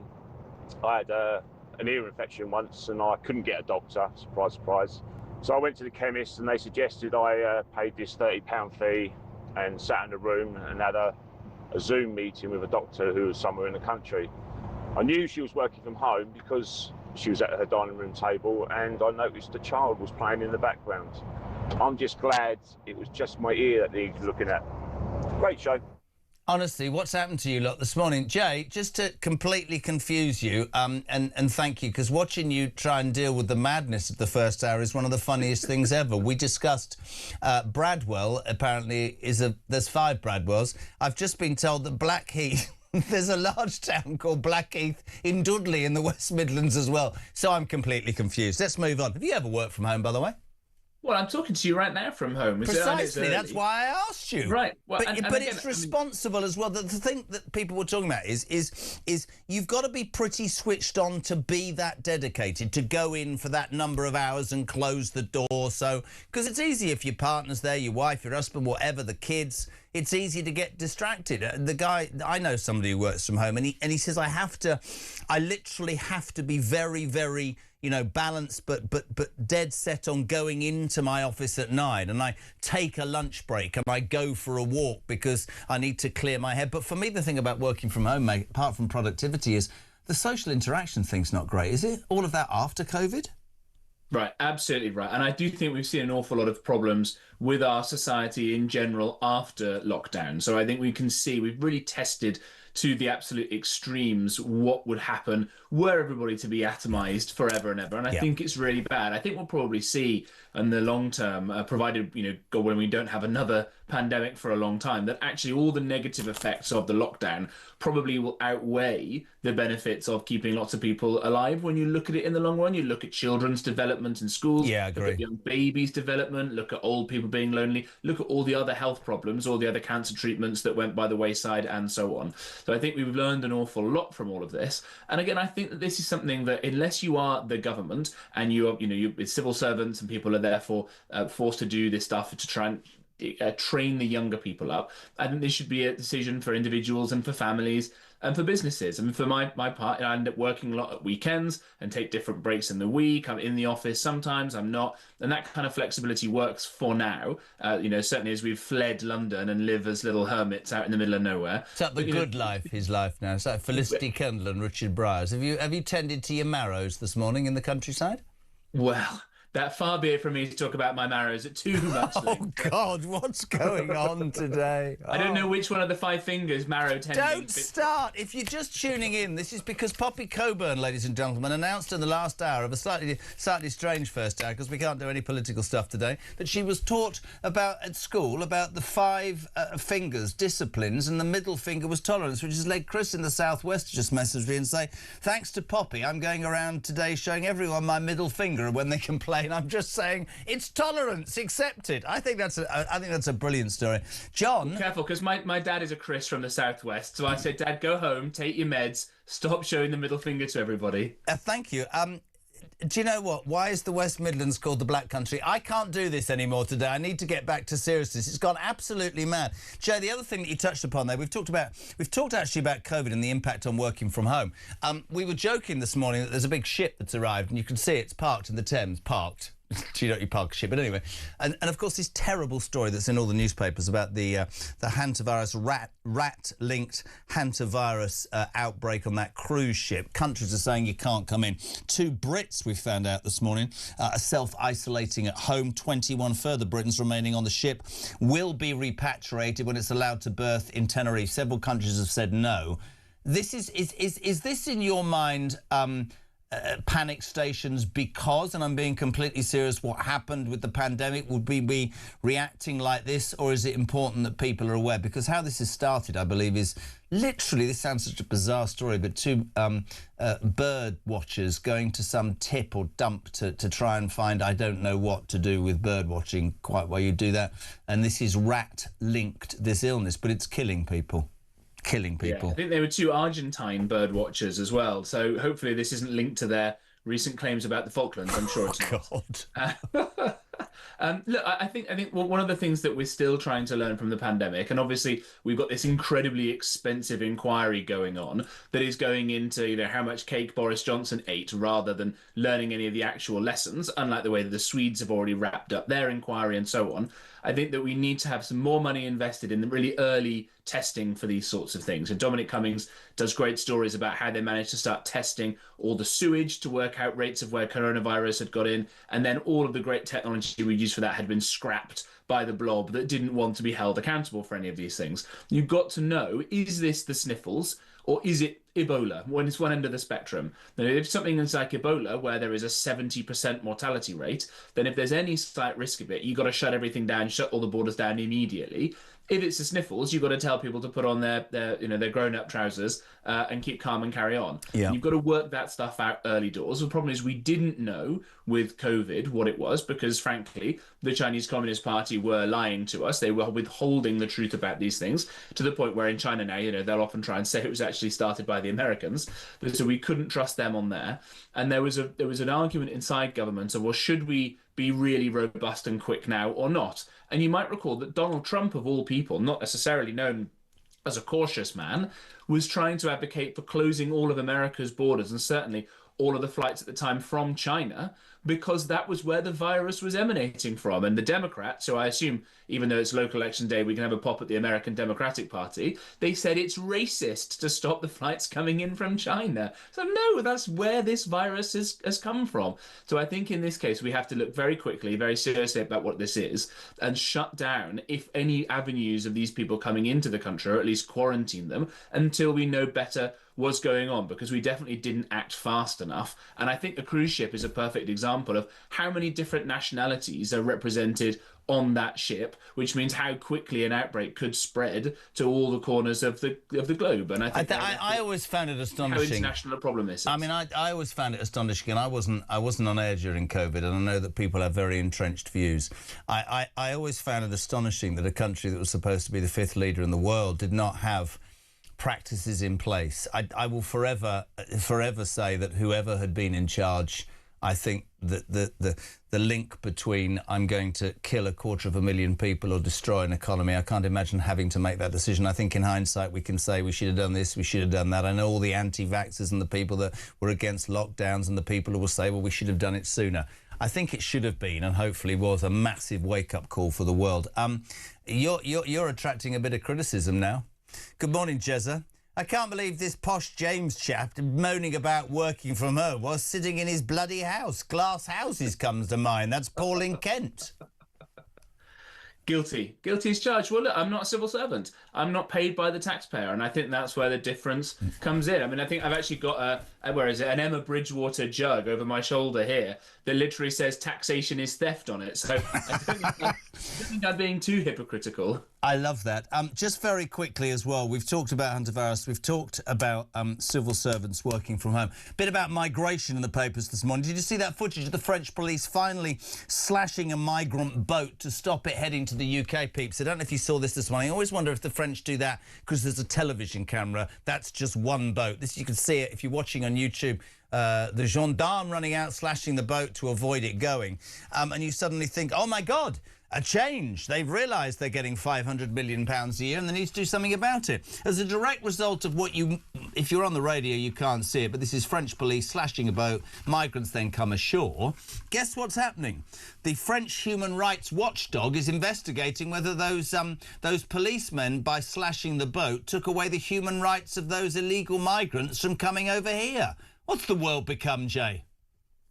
Well, it's interesting to see that it's no longer just an Anglosphere virus, that our institutions and our mores and our cultures that are designed to protect and look after the most vulnerable people in societies have been co-opted by far left lunatics, frankly. It's interesting, a few years ago when woke was really kicking off, you had people in France saying, les roast beef, those American pig dogs. They don't understand how in France we don't get affected by this stuff. Well, they're getting affected by it, and good and hard now. So I think this is a broad problem that you see around the world, and unless you have a worldwide response to being able to sort this stuff out, that's where Britain, I'm afraid, until that happens, is going to have to act unilaterally in order to sort this out. It's great that the French are doing a little bit of this, but it's not going to touch the sides, because those people will keep going until we have a proper deterrent that stops them from coming. And I think probably something like the Rwanda scheme, that if people that do get across here will get sent back again. I think this is something that will become more and more of a cross-party consensus.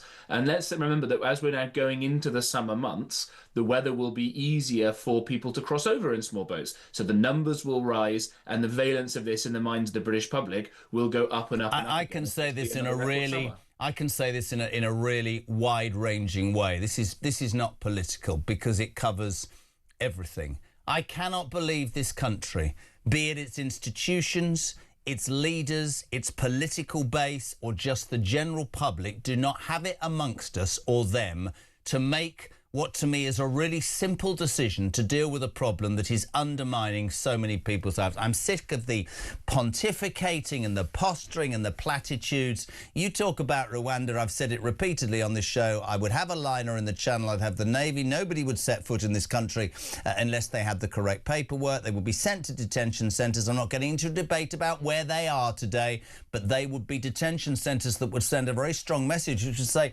this isn't the life of Riley. You get what you give in this country. There are people who deserve more because they're paying into it. We're not suddenly an uncaring, horrific race of people. We're talking about fairness. We're talking about priorities. I do not and cannot believe that there are not politicians that do not have the gumption or frankly, the courage to do something about it. Jay, lovely to speak to you, working from home. You relax, go and we can do a Pilates class. There you are. There are the five fingers, the middle finger of tolerance, as Tim hit kids and now tour. Check out the Telegraph, page 6. James Price, thank you very much indeed. 7:23.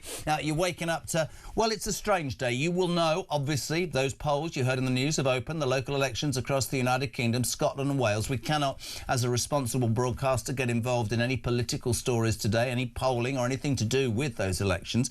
So we'll make it a little bit different. There is some stuff in the papers about working from home, about obviously that horrendous rat-linked hantavirus ship, which is about to dock in Tenerife. There's some stuff about migrants. But we're saying, actually, on this Thursday, what's the thing in your life that matters? What do you want to talk about? 87222. Call us as well. 0344 499 1000. This is Talk Breakfast. Morning, Christine. Morning, Jeremy. Christine from Weymouth. Years ago, when one of the sons was doing his work experience, he worked somewhere up the north, and it was for a year. And during that time, they came to him and said, "Have you had any sick leave yet?" And he said, "No."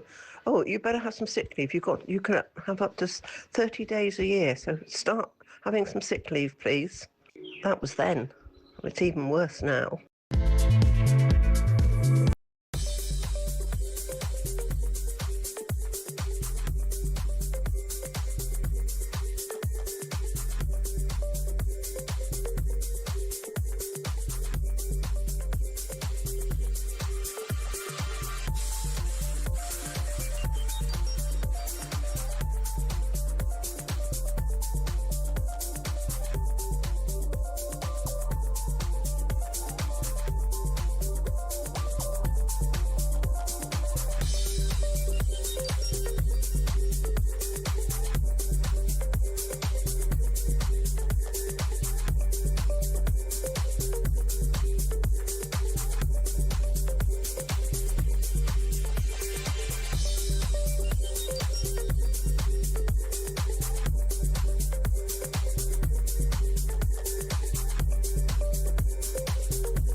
Welcome to Down the Local, the show that goes from pub to pub across the country, speaking to the punters about the subjects driving us all nuts at the moment. That's Rachel Reeves, Rachel Thieves, Rachel McCown. I don't really know Meghan Markle. I know Meghan Markle from Suits, and that's about it. I don't know about anyone else, and I don't know where this is going. I have 0% beard, and I feel raising the flag, I think, is symptomatic of its desperation. Is public transport good value for money? No, it isn't. You really don't like speaking to people.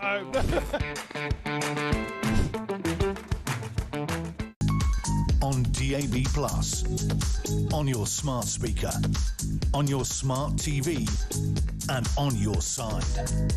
This is Talk. Welcome back, 7:27. You're live with us on Talk, the home of common sense and the home of the Alarm Clock Brits. It is a different show today. I make no apologies for that. I feel like some people don't like a laugh, but they will have to drag me out of this studio because God knows life is serious enough. I think we've reached quite possibly the lowest point ever on this breakfast show. We've been going for 8 months. I'm going to read you a text, ladies and gentlemen. Thanks for tuning in today. Hi, Stig. Hi, Kate. The people who... These are the breakfast presenters on our sister station, the Times radio network. The people who don't rinse a plate before putting it in the dishwasher are the ones who've never cleaned the extra fine dishwasher filters, says Bob. Now, I've sat here and thought to myself during the break in deep conversations with Christian, should we in fact nick the topic of the morning from Times radio, which is The people who don't rinse a plate before putting it in the dishwasher are the ones who've never cleaned the extra fine dishwasher filters. But somehow, just in the inner moments of my brain, I think discovering that there's more than one Bradwell in the United Kingdom, in fact there's 5, finding out that Poppy Coburn was taught in school the 5 fingers of importance and the middle one is tolerance, and finding out that people work from home and basically skive all day is infinitely better. But if you do want to talk about dishwashers, far be it from me to ask you to go to Times. Stay here. We'll talk about your dishwasher. You're not supposed to rinse what? I don't care. Do you have a dishwasher at home? Do you know my dad used to say, he doesn't say it now because he's obviously dead, but he said, I'm not buying one of them bloody things until it picks it up and puts it in and then puts it back in the cupboard. That's what your mother does. That's what he said. Well, he didn't call her mother. He called her the enemy. 0344 499 1000. Text to 87222. Perhaps the one big story in the newspapers today, which is gathering such momentum amongst you. It's reported that civil servants are abusing flexi-time to claim up to 50 days holiday a year. Staff are able to clock up the extra leave by declaring overtime through a system that allows public servants to choose their start and finish times. I'll start at 11 and finish at midday. Staff are also said to be, this is shocking, gaming the system by leaving their laptops open at the end of the day whilst working from home, as well as counting their commuting time as work. Morning, Ian.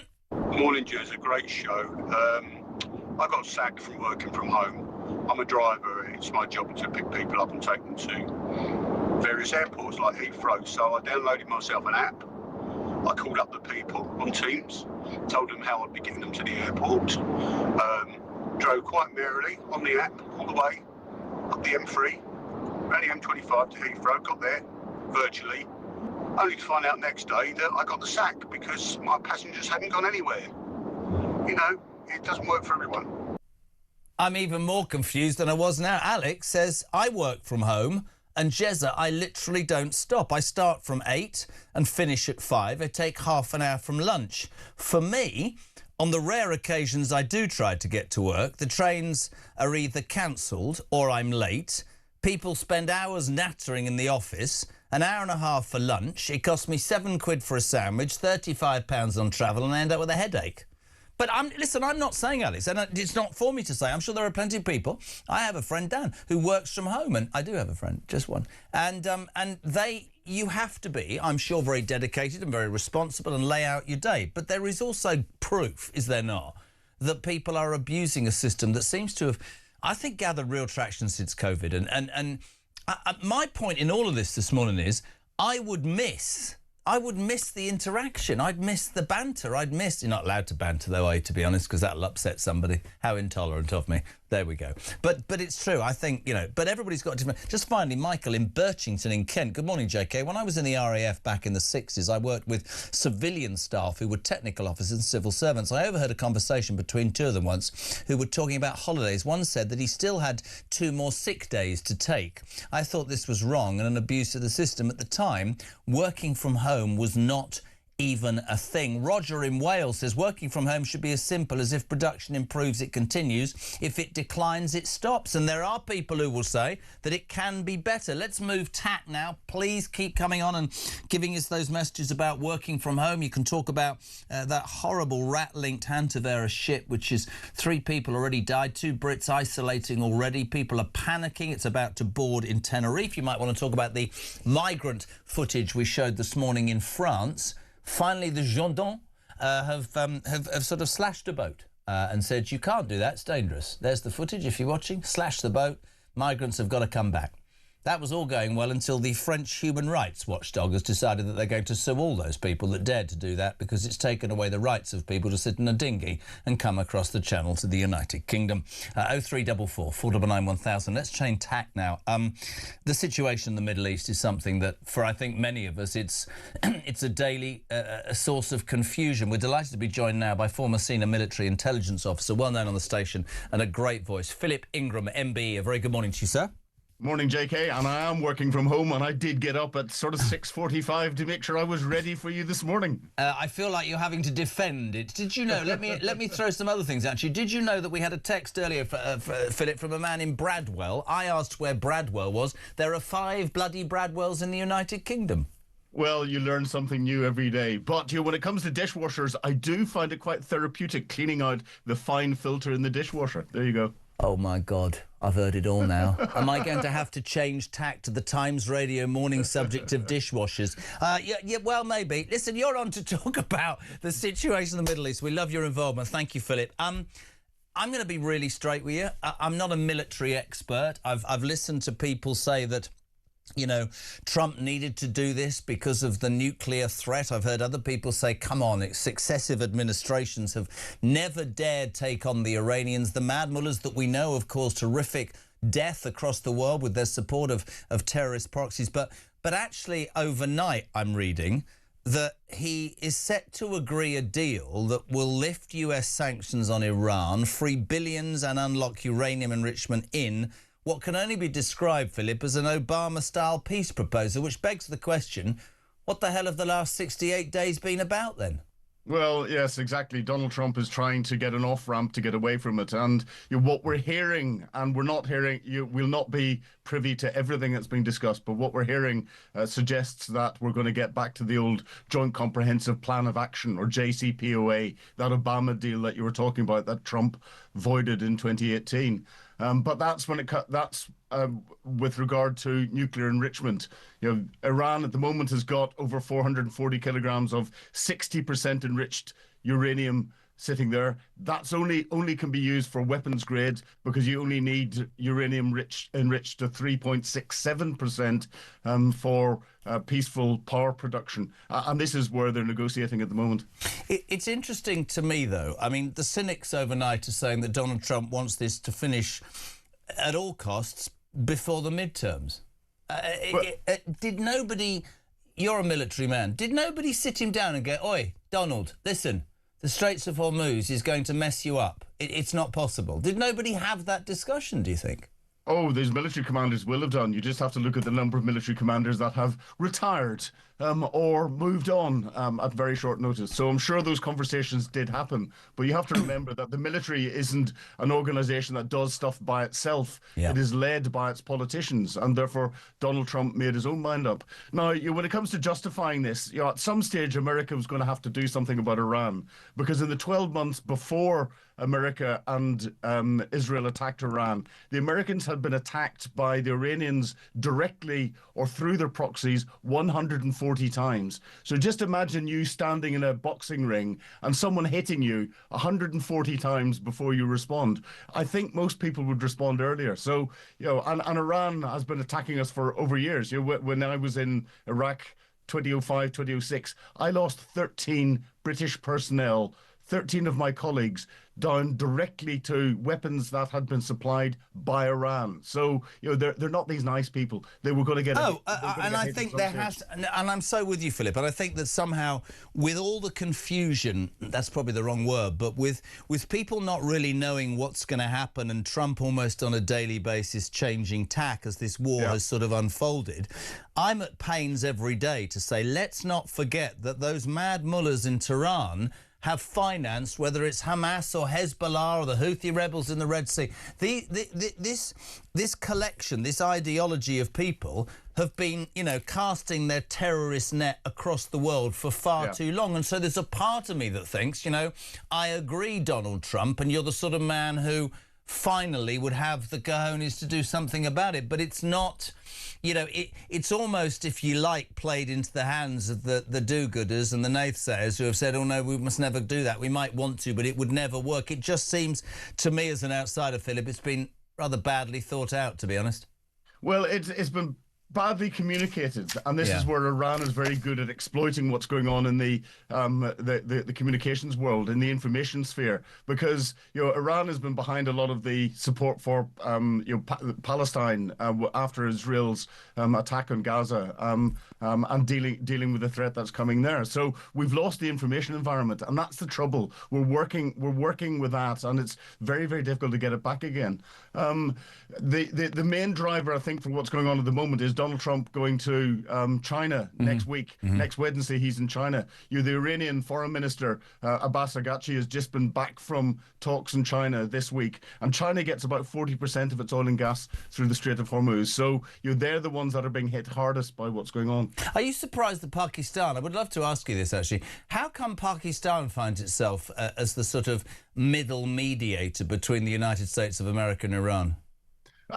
It's an interesting one. I think they've just found themselves in a position where they've asserted themselves into this negotiating position because they border with Iran, so they know Iran. They have got close relations with China. They've got close relations with Russia, and they're seen as not that close, so they can still deal with the United States. So they're an interesting interlocutor, but it's a sensible place. Anything that enables discussion is much better than anything that enables bombing. And couldn't agree more, Philip. And just finally, where does this? A difficult question to ask, but I'm always going to ask it. Where does it end, my friend? I don't think it will end. That's the trouble. If we leave Iran with a rump of what was there beforehand, it's just going to come back and bite us again at some stage in the future. So, I think we're in a less stable place than we were before America carried out its attack, but it was going to be unstable anyway. Philip Ingram, brilliant, my friend. Thank you for getting up early, working from home with the flags, former senior military intelligence officer. Great to have you on the show. 20 minutes to 8, we're live across the UK. We are doing a slightly different day. Let's go to Sussex. Joe, good morning. Oh, you just called me, actually. I was just about to get in the shower. Right, yes. Yeah. Well, you rang me, mate. I'm trying to do what do you want? I know. Well, you said you were talking about Black Heath. Yes. You were saying it was because of the Black Death. Yes. That's a myth. Right. It's a myth. Yeah, but you didn't say it, was it? It was a myth. So it's about soil. That's what it's all about. Are you working from home? I'm retired. Right. Well, why have you waited till 20 to 8 to have a shower? What, we're lazy? What's the matter with you, man? Phone me up and have a go at me about Black Heath. Go and get a job. Yeah. I'm joking. So you agree with Poppy Coburn, yeah? Poppy? Oh, Poppy. Oh, Poppy. I don't know about Poppy. Yeah, she's brilliant. Well, that's destroyed Poppy. I'd like to say to you, I'd like to give you the tolerance, but I'm not going to. Good luck in the shower. Thank you very much. Wash all your bits. Morning, Sean. Morning, Jeremy. Sean from Grimsby here. What's most important to me at this present moment in time is watching Grimsby Town pump Salford City at the weekend in the playoffs. And I hope Gary Neville turns up, because if he does, mate, he'll get a few choice words, let me tell you. Anyway, Jeremy, great show, mate.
across the UK. On DAB+, on your smart speaker, on your smart TV, and on your side. This is Talk.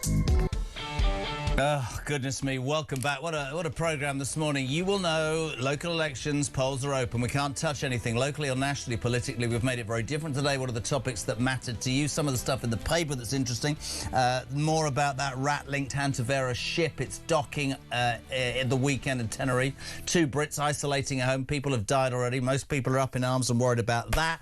Story in the paper today, civil servants abusing flexi time to work from home. The French cops that dared to slash a migrant dinghy to say you can't go, get off. They're all now under investigation by the French equivalent of a human rights watchdog. My favourite story today is in the Telegraph, page 6. Pupils told us it's their civic duty not to offend. God. GCSE Citizenship Studies textbook claims it is discrimination, oh God, to provide lavatories for each sex, and that students should know the importance of freedom of speech, but they shouldn't offend. So I wouldn't be passing that one, would I? 0344 499 1000, text to 87222. Morning, Ellie. I work for a very large, well-known charity, which I won't say who it was, and I was the manager there. And I used to have my fundraisers set up at home. I used to have to put a suitable desk in, a suitable chair, a printer. They used to have a separate telephone line, on all the computer equipment that went with it that had to be inspected at home, like you would PAT testing and all the rest of it. It cost an absolute fortune. It probably cost about £2,000 to set them up. And then obviously you've got all the monthly costs of the separate phone bill because it wasn't coming off theirs because it had to be done properly. So I don't think they are covered from working from home. And as an insurance aspect, I also think if you're using any part of your home as a business premises, no, you're not covered. It's for home use only. Look on your insurance policy. Very interesting. Working from home. There's a real debate going on this morning. If you are working from home, is it good for you? Do you feel people are taking advantage? Do you think productivity-wise it's good for your company as a whole? And more people doing it in the public sector because there aren't those checks and balances or concerns that maybe there are in the private sector. Morning, Jeremy, says Bill. I'm taking it one stage further. I'm working from bed today. Brilliant. Let's say a very good morning to the Director of Research at the Centre for Migration Control. Love this man. Robert Bates, welcome to breakfast. How are you? Morning, Jeremy. I'm very well. Yourself? Well, are you working from home, are you? Always. Yeah. Can't be doing with workplaces, offices. Scary. Really? Yeah, well, yeah. Scary? Scary. I'm a hermit by nature. God. You been to Bradwell? I have not. No, I have not. Right, Bradwell, there's 5 of them in the United Kingdom. This came out in this morning's show. Somebody said, I'm from Bradwell. I said, where? There's 5 of them. But the other great thing that came out this morning was we're dealing with truth or urban myth. Blackheath in London. Why was it named Blackheath, Robert Bates? Oh, goodness gracious me. It's too early in the morning for these kind of pop quizzes. Something to do with plants or some kind of folk tale. You see, the younger generation think it's to do with soil. I've been brought up on what apparently is an urban myth that because of the Black Plague, and we got onto that because of Antivirus, that's where bodies were buried in the 16th, 15th or 16th century. That sounds a lot better. Let's go with that one. I agree.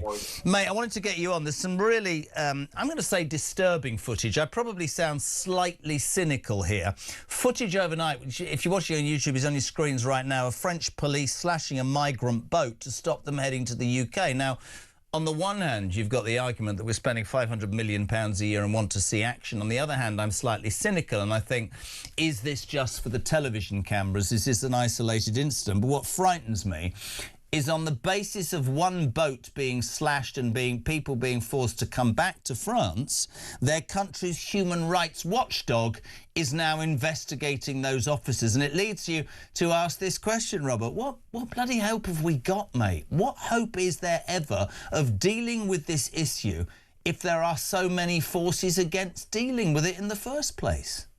Yeah, and of course, one of the big forces is that France has a very similar charity industry complex that we have over here. So a very well-funded charity, clearly with more funds than it knows what to do with, has decided to launch a complaint against this process. I do think it's worth noting, though, the footage does look tough and it does look like the French are finally doing something, but actually the rules in place that mandate that officers can't be stopping boats once they're in the water still apply. And actually the only reason why they got involved in this instance was because the boat was already pretty much grounded and was in very, very shallow water. So I think actually what we've seen here is a performative move from a charity to try and justify to its donors the huge six-figure sums they undoubtedly receive. And we've got the French actually still operating in the same paradigm that has led to the 8 years now of chaos that we have seen in the Channel, where they simply aren't able to actually go in and stop boats once they have left the water. And that is the key problem here, that the French have very, very strict rules on when they can intercept boats. And it effectively is at the point where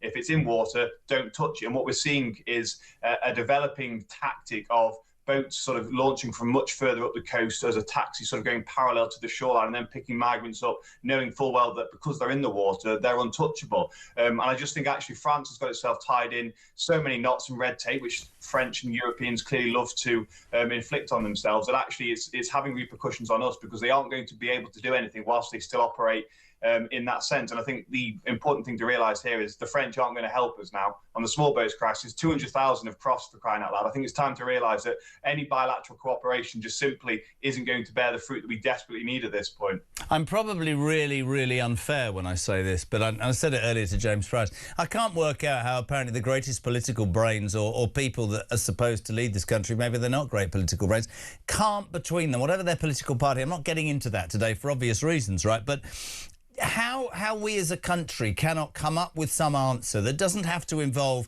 using other people or paying other people or using another country. I don't understand how a country that was the 5th most successful in the world cannot sort out a problem that is, without any shadow of a doubt, undermining so many people's lives. And we come back to it every single day about fairness and about what's right and what's wrong. And I say this to anybody, if we don't sort this out financially, morally, emotionally, each way, this has to change, and the British people will demand that. And I look at those pictures. I think about fishing licences. I think about 500 million quid. I think about gang leaders. I think about different policies. To me, it's embarrassing, mate. To me, it says so little about what we're able to do as a country. But you're right when you say this is across the whole of Europe. Nobody seems to be able to come up with an answer. But I'll tell you one thing I know, they are going to demand that very soon. Robert, only quick this morning, really appreciate it. Research Director at the Centre for Migration Control. You can't only give me 6 minutes with this man. This might well go over in the news. We're going to say a very good morning to the General Secretary for the FDA Union, Dave Penman. Dave, welcome to Talk Breakfast. How are you? Good morning, Jeremy. How are you? I'm very good. Is that the Civil Servants Union? It is. So you're at home then? I am just now. I'm heading to Ireland later on, which is why I couldn't come into your show. Oh, bless you. So it's been reported today in the Telegraph that civil servants are abusing flexi-time to claim up to 50 days holiday a year. Staff, this in the Telegraph, as I said, are able to clock up the extra leave by declaring overtime, Dave, through a system that allows public servants to choose their start and finish times. Staff are also said to be gaming the system by leaving their laptops open at the end of the day whilst working from home, as well as counting their commuting time as work-based. Just as the General Secretary of the FDA Union, what's your response to that article this morning, Dave?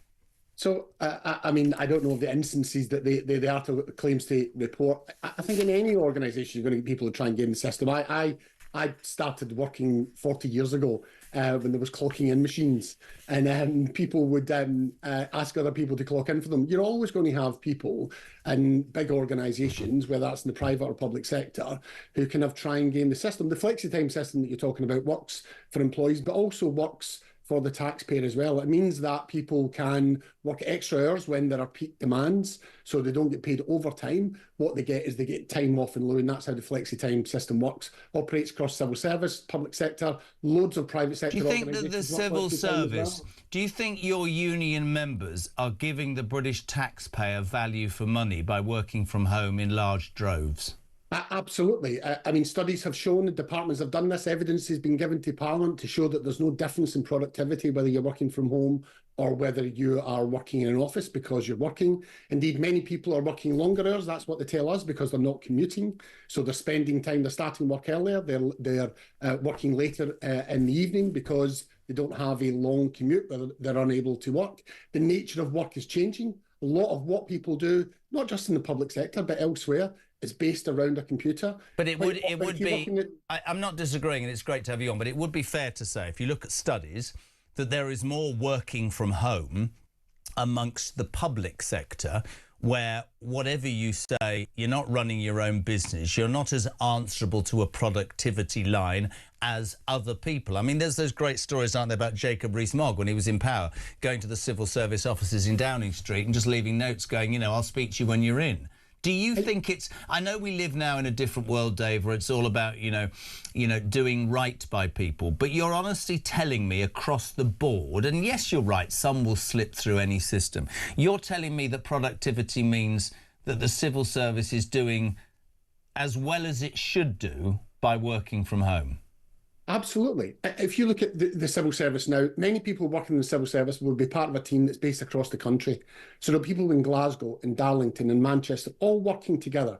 And they can do that collaboratively because they work remotely, or even if they're in the office, they're working and talking to each other through systems like this. That's how a modern workplace operates. There are jobs in the civil service that cannot be done from home, just like there are jobs in the private sector that cannot be done from home. But this is not a public sector phenomenon. Look at HSBC in Canary Wharf, big tower that was built 20 years ago. They're selling that. They're moving back into the city. They're downsizing because they've got people working from home. Do you think that working from home, and the way that it's grown would have taken place without the pandemic? It was already happening both in the public and private sectors. I mean, part of the issue is the nature of work is changing. So there are things that people need to be together to do, right? And there are things that they don't. And things that you're doing, you're literally sitting at a computer, whether you're sitting in an office or whether you're sitting at home, you're basically doing the same thing with the same machine. And so that meant that work was changing. You talk about productivity, the government is saving £500 million by closing offices in central London and putting more people into the same space because people are working in a hybrid way. That's creating efficiencies for the taxpayers and savings for the taxpayer. Now, I can't get into politics today for obvious reasons, but I'm sure that money will be wasted. Can I ask you a question? Two questions. One's slightly flippant. This is serious. What happens about insurance when you're working from home? Several people phoning this morning and saying, obviously, there's insurance of the workplace. What happens if you're working from home and you have an accident or something? Yeah, people, I mean, big organisations have systems in place around providing people with equipment, checking issues like home insurance if you're working from home around that. So it's something that, you know, there are millions of people in this country in the private and public sector who work either from the home all the time or on a hybrid basis. And so there are plenty of arrangements, and insurance companies have caught up with this for dealing with that. Just like some people use their car at times for work, and you have an insurance that covers you when you're doing a bit of work or delivering or moving between offices. On behalf of your employer, you have to be covered by your car insurance. It's not a complicated thing, and lots of insurance companies have arrangements for dealing with that. Do you think that working from home will just increase, or do you think that the reality of liaising with, you know, meeting with such, I don't know, all those reasons, do you think it will peter out, or do you think it is, in terms of cost and productivity that has been proven at several businesses, I get that, do you think that working from home will just continue? I think it will continue, but it's changing. Work evolves all the time. So if you look at some of the arrangements now, what's happening is people are hot desking. So you're saving money, but reducing the number of desks. People are coming in, but they're not actually working with the people that they you know, part of their team. They're randomly scattered around big offices. So people are coming out in the office going, this doesn't feel any different from being at home. So we have to think about how we organise work when people come in, building team days, anchor days. And I think lots of organisations that experiment with this and try to work out what makes sense. Lots of private sector companies are doing this. This would not make sense to them if it didn't help their bottom line. So it can be productive, it can be efficient, it can help both the taxpayer and private employers, but it needs thought, it needs management, it needs time. You need to have the right equipment, you need to have the right type of offices in the right locations. Work always evolves. When I started work, there wasn't a computer on my desk, right? That's how old I am, right? You know, think of the technology you use now. And so it will change, and it will change again.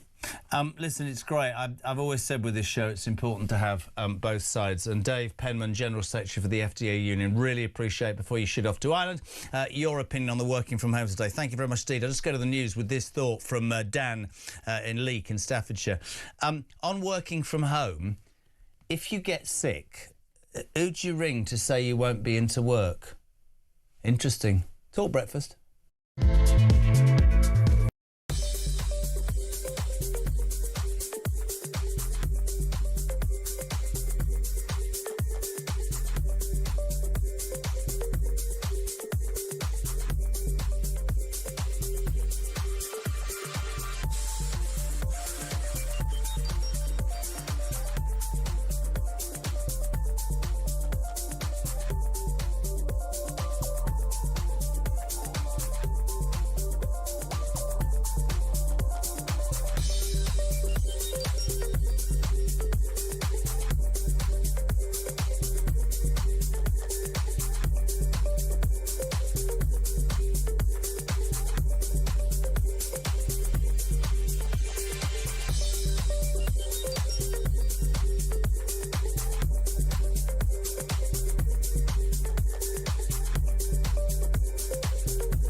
This journey of me following the migrants went from sort of 10 in the morning, all around the clock, to late at night, to the point where, on buses, on trains, through streets, at every key point, French military police and the French police, they were there. They were on the bus, taking down notes, taking pictures, but not doing anything to deter the migrants or stop them, just being there.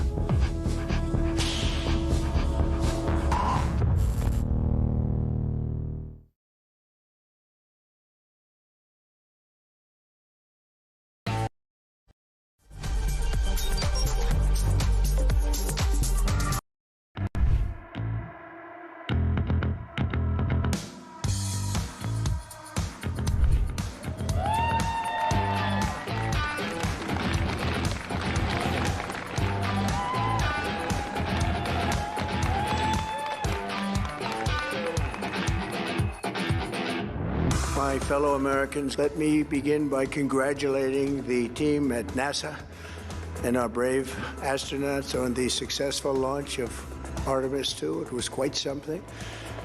It will be traveling further than any manned rocket has ever flown and will very substantially pass the moon, go around it, and come back home from a distance that has never been done before. It's amazing.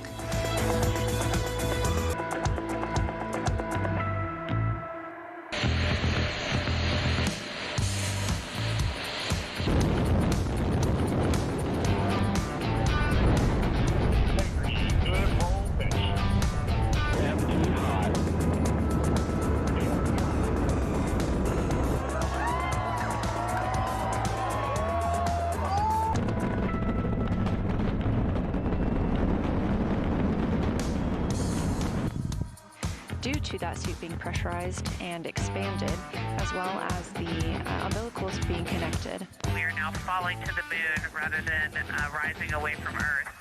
It is an amazing milestone. We are standing by for the Integrity crew. Across the UK, on DAB+, on your smart speaker, on your smart TV, and on your side. This is Talk.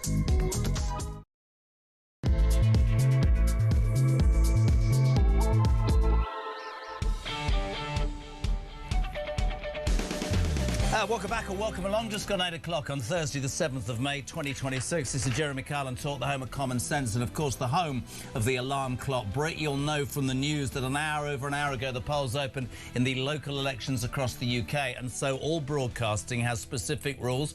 Today, we can't talk national or local politics. We can't have opinions like that. We've made it completely different. There's a few things in the paper. We'll talk about working from home. We'll talk about that rat-infested virus that we've been talking about on this show. We'll talk about the migrant situation, but most of all, I want to say to you, we'll talk about whatever you want. What's the topic that bothers you in your life today? 0344 499 1000. Text to 87222. It's been absolutely bizarre listening to what people want to talk about today, and that's it. Let's just lay it out there. Before I start this hour, I'm going to move it 20 minutes forward because Oliver William Robin Kyle likes to mention before he goes into school. He sat in his mum's car right now this morning eating chocolate with his sister Rissy. I mean, you leave home for one day and everything goes out the window. What happened to a balanced diet? No chocolate. Good boy. Get it in there. Save me some. See you soon. Love you both very much indeed. 0344 499 1000. Now, one of the stories in the paper, it's been reported in the Telegraph today that the civil servants are abusing flexi-time to claim up to 50 days holiday a year.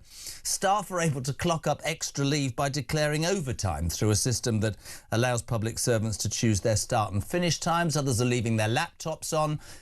People are saying that working from home is a con. It's something that obviously started during the COVID pandemic and has continued. I told the story earlier about my brother-in-law as an accountant. They will tell you categorically to your face that since their staff stopped working in London and they stopped having to pay exorbitant rent on a property, their productivity and their costings are in a better position. But there's also the argument that says, working from home, really?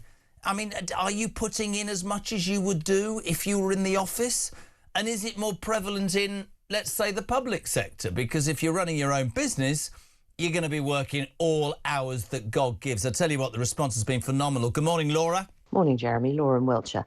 I think this working from home story depends whether you are employed, particularly by the public sector, or if you're self-employed. If you're self-employed, and you don't need to pay for an office and you work from home, you work damn hard, because if you don't work, you don't earn any money and you don't get paid for holidays, etc. So these people who work for companies, private or public, but particularly public sector, who fiddle around can, but self-employed people can't. So it's a very big difference. Anyway, fun show. Fun show. That's a good start to my Thursday. Hello to Dave in Bristol. He says there will always be a number of people, Jez, who will try to game the system working from home. If the day ever comes when working from home became a disadvantage to the union members, I'm thinking that there will be a change then. Jez, does working from home, says John Peters, what a response today to this. Does working from home mean that you lose the London waiting allowance, topping up your wages? A minimum of £9,600 per year for inner London and over £6,500 per year for outer London. John, that's a great question. Is one that I so agree with. Jez, I have to ring HMRC regularly and can hold on the phone most times for over an hour waiting for some person to answer. I work from the office. I will get into trouble if I don't answer my phone within 10 rings. Very interesting. 0344 499 1000. Let's go to the phone line. Let's go to Harrogate. Shirley, good morning. Welcome to breakfast. Morning, Jeremy. You all right?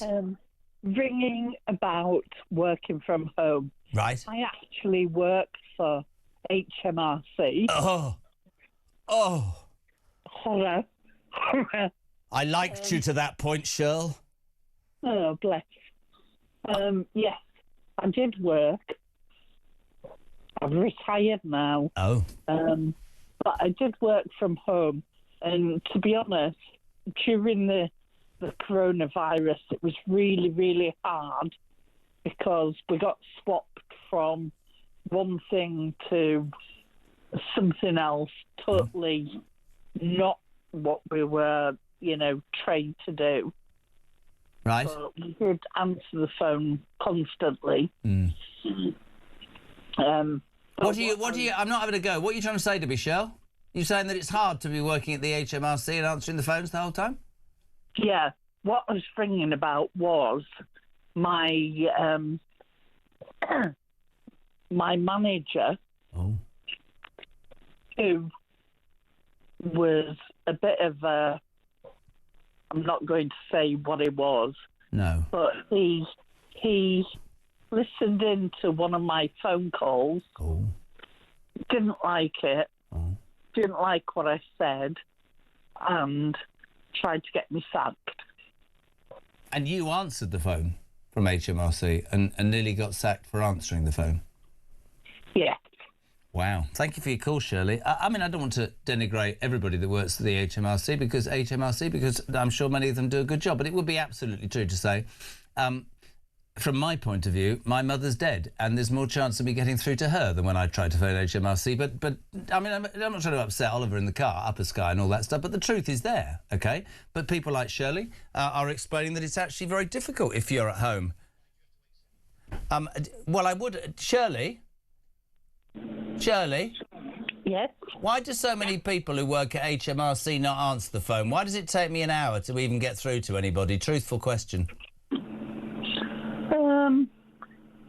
It all depends which bit you get through to. I'm going to disagree with you. I think it doesn't matter what bit you get through to. Nobody answers the phone, love. I'm being serious. Well, I work for debt management, so... I think you're probably the nicest person that's ever worked for HMRC, which is why you were threatened with the sack. We love you, Shirley. I never thought I'd say that to somebody from HMRC. Thank you very much indeed. Let's go to Sidcup. Do you know where Sidcup is, Christian? It's in Kent. Morning, Terry. Morning. You don't work for HMRC as well, do you? I wish I did. I was going to say, shocking to actually get through to Shirl. Anyway, yes, Tel, what do you want? Well, I was born in Blackheath. What? My father was... I was born in Blackheath. Oh, God, we're back to earlier. By the way, if you're just tuning into this show, Poppy Coburn was on fire this morning. She didn't know, and now it's become this big debate. Blackheath in South London, where my aunt lives, she's also no longer with us. We were told, growing up, that Blackheath was named accordingly because of the Black Plague, and the bodies were buried on the common, and that's why it's called Blackheath. Apparently, lots of younger people have been ringing me and saying, no, it's about the soil. What are you going to tell me, Tel? It's called Bleakheath. It was called Bleakheath because my father told me that, and he was born in Blackheath. Well, it is bloody bleak there if it's just full of people... What? Because my grandfather, he was the last lamplighter on the heath. Honestly, I don't know about the rest of you, but this show's just... I think I'm going to end up in rehab today. What? Yeah, right? Well, that's easy for you. That's easy for you. My grandfather was the last lamplighter. Right. And my father told me it was, before it's called Blackheath, it was called Bleakheath because it was bleak. Brilliant. Yeah, you got that? Yes. I feel that the name of what you're saying it was called sums up this show this morning. It's been quite bleak as well, but thank you for your input. Jeremy, my name's Jay. I learnt in a history lesson at school that Blackheath was named because of the bodies from the plague being buried there. Since leaving school many years ago, I've learnt that was actually a myth, so who knows what's true. Have a good day. Lee says, I like this, my smarmy bloody brother-in-law was a civil servant for years, border force, and all he did was play golf. He said he was on flexi time. I mean, imagine, how many holes have you played? Say, well, I'm on flexi time. I was playing 9 holes this morning, then I'm going to go into the office, but I've left my computer on. Listen, Dave Penman from the FDA union says that doesn't happen. This is good. Jamie, I work from home as a travel specialist. I've got the systems on my laptop and the knowledge in my brain to do the job efficiently. I don't miss the commuting or expensive lunches even. And the biggest benefit is that we're paid the London living wage but live in Barnsley. Right, so you're basically screwing the system, are you? You're staying at home in Barnsley and being paid. Jamie, that is the biggest admission that you're screwing the system. And I would respectfully ask you this. He says it's having the self-determination to make it work. Or the guys to work out how to screw you. Are you, Jamie, listen, are you working in the private sector or the public sector? Because if you were working for me and you just admitted that, you wouldn't be working for me anymore. And there is an argument. What's going on here? Let me know. Chris Butler, honestly, I can't... This is brilliant, this show today. Please keep it going. 0344 499 1000, text to 87222. I went out with a girl last year. What? That show was years ago. Why am I now dealing with people's love lives who worked in child maintenance service call centres? She told me 60% of the staff were excused from answering the phones in a call centre because it gave them anxiety. Now, call me boring, right? Call me boring, but I'm thinking, if you go for a job... Hello, good morning, Christian. Good morning, Jess. This is a call centre, yes. You'll have to answer the phone. Good. You look like you've got all the qualifications. Congratulations. There's your contract. I'll see you on Monday. Morning, Christian. How's it going? Well, unfortunately, Jess, I'm not able to answer any of the phones on this job because it gives me anxiety. I didn't tell you during my contract, so I'm going to take a year off, but you will have to pay me full pay. Bye-bye. What's gone wrong? My wife will be in the car now going, God, he's ranting again. 0344 499 1000. Chris Butler in Wallasey, the girl from the Child Maintenance Service call centre. Oh, good. Morning, Jez. I'm working from home. This is true. I said that I did this earlier. I just want to throw this out there again. Dan from Stafford says, who'd you ring to say you're off sick? And who signs your sick note if you sell yourself? Dave says, didn't the Black Death arrive in Weymouth? It's still a dump, and the best thing about it is the bypass. Says David Dorset. What's happening today? Oh, God. Joe's in Bournemouth. Welcome to Talk Breakfast, Joe. Hello, morning. Do you work from home? I do, but I work for myself. But my wife does. Oh. And we at the moment, I think this country's in a lot of trouble. I think with AI coming, because I think any job you can do from home, a lot of them are service industry. Yeah. And I think AI is going to take a lot of it over.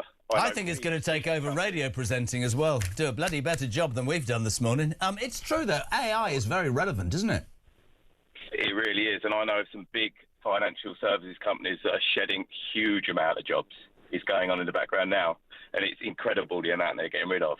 I think personalisation's gone, and we're just going into cheap price. If you want cheap price, you don't want any personality, which is probably where your job will go. And that's the way you're going. Oh, God. I'm having an attack. I'm loving today. Listen, I'm finished anyway. I've got no sense of humour. I thought Black Heath was the Black Plague. I thought there was only one Bradwell, there's five. I'm finished, mate. It's all over for me. I'm going to be replaced by, good morning, welcome to Talk Breakfast. Why does AI have to sound like that? What else are you saying to me? Go on. Jeremy, can I ask you one thing? I'm also from Bournemouth. Are you going to go back in? I know you went to Bournemouth the other day. Are you going to go back to Bournemouth anytime soon, to the town centre? Maybe. Thanks for your call. Let's go to Chris in Epsom. Morning. I'm not telling you why he said... It's nothing worrying. It's just that I saw at first hand the impact of what's going on in this country the other day, and I've talked about it, and it is relevant. And but on the day we really can't go into stuff like that, I won't go into it. But there are problems, the length and breadth of this country in certain towns and cities, caused by the problems we have with immigration. This is great. Andy's in Cheddar. Have you been to Cheddar? Do you know my story about Cheddar? I went on a geography field trip when I was 12 and got sent home in disgrace. I was bored.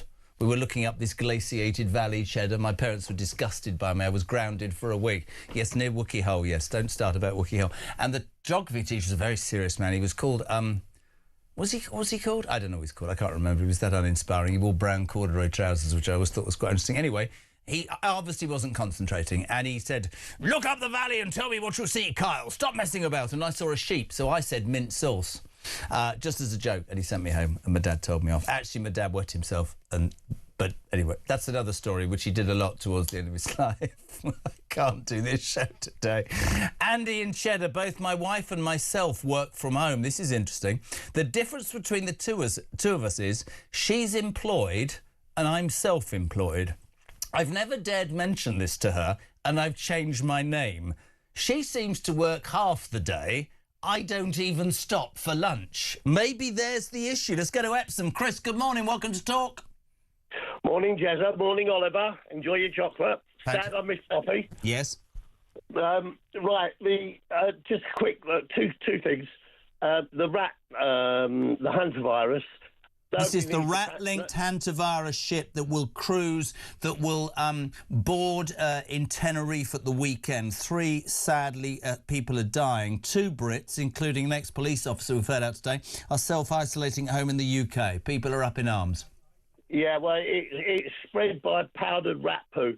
It's very, very, very difficult to catch it human to human unless it's for an extended and close period of time together, so people shouldn't be in a panic. Could I ask you a question, despite the fact that my kids are listening, because this show seems to have disappeared forever?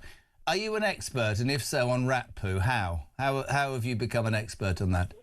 I did, and I did a deep dive on AI this morning when I was listening to you. Brilliant. A deep dive on rat poo, that's a thought. Yeah. The thing about working from home, Jez, Yeah. in the early 2000s, I'm not going to mention the name of the company, it's a big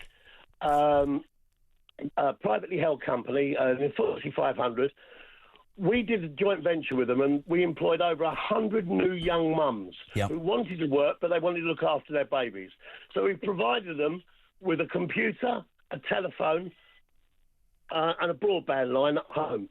And when they logged on to work, in between feeding and changing their babies, when they logged in, we knew what keystrokes they were using, so we knew if they were working or not. All right? What's happening with local government and central government is the systems are so antiquated. Like your earlier caller said, his wife had the nail varnish on the T-bar, on the space bar. That still counts as working on the government systems. So they just put a weight on the keystroke, and it shows that they're working. So over 20 years ago, we had the system in place that knew what the keystrokes were being done. And with AI now, it wouldn't be hard to put an AI program on any of the civil service computers, systems, to read what the computers are doing at home. Couldn't agree more. Great point, buddy. Thank you so much indeed. We appreciate it. A man, a font of all knowledge. Gary's in Lower Chapel. I'm not even going to ask where Lower Chapel is. I asked about Bradwell earlier. Turns out there's 5 of them. Jez, my old man, was a copper in the Met between 58 and 86. As a kid, I always remember Mum saying, Dad has been asked to take some sick days as he hasn't used them all up. I remember back then, that's interesting. Karen, wow. I am retired from the civil service, but the scams going on, Jez, are unreal. Workers certainly cheat the system. One of my mates plays golf regularly. They even use weights on the laptop to show you were online. We all abused it, especially on sunny days. I even had my laptop on. Oh, dear. I think you are going to have to replace me with AI. I even had my laptop on whilst I was in the hot tub. I'm not going to lie, this happened during COVID when everyone jumped onto the bandwagon. Brilliant. And just to finally nail the fact that this has been probably the most bizarre show ever, I got a text earlier on that was meant for our sister stations, breakfast presenters, Stig and Kate, on Wonderful Times Radio, and they're talking about dishwashers this morning. And I said, look, you know, if you want to talk about dishwashers, I personally don't, but it's fine. Steve says, my daughter-in-law doesn't rinse the plates before putting the pots in the dishwasher. She also puts her trainers in. I don't know. Christian, I'm going to have to lie down. Morning, Sue. Good morning, Jeremy. Just a quick one.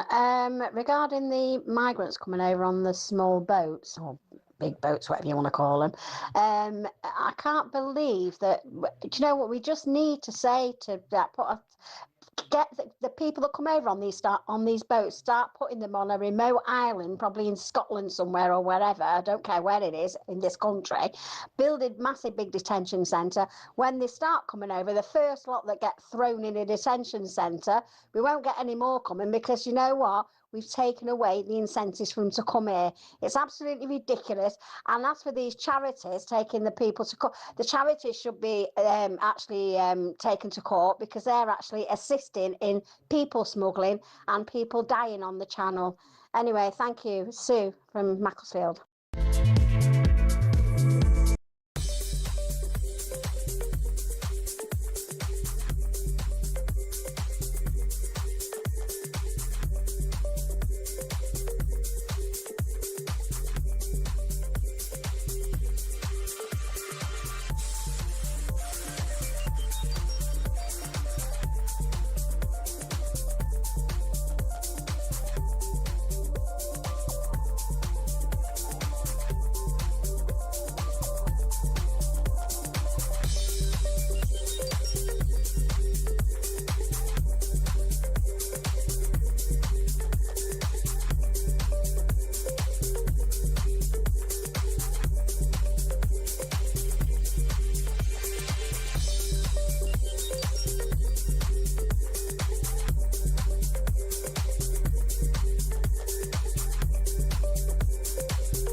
This journey of me following the migrants went from sort of 10 in the morning, all around the clock, to late at night, to the point where, on buses, on trains, through streets, at every key point, French military police and the French police, they were there. They were on the bus, taking down notes, taking pictures, but not doing anything to deter the migrants or stop them, just being there.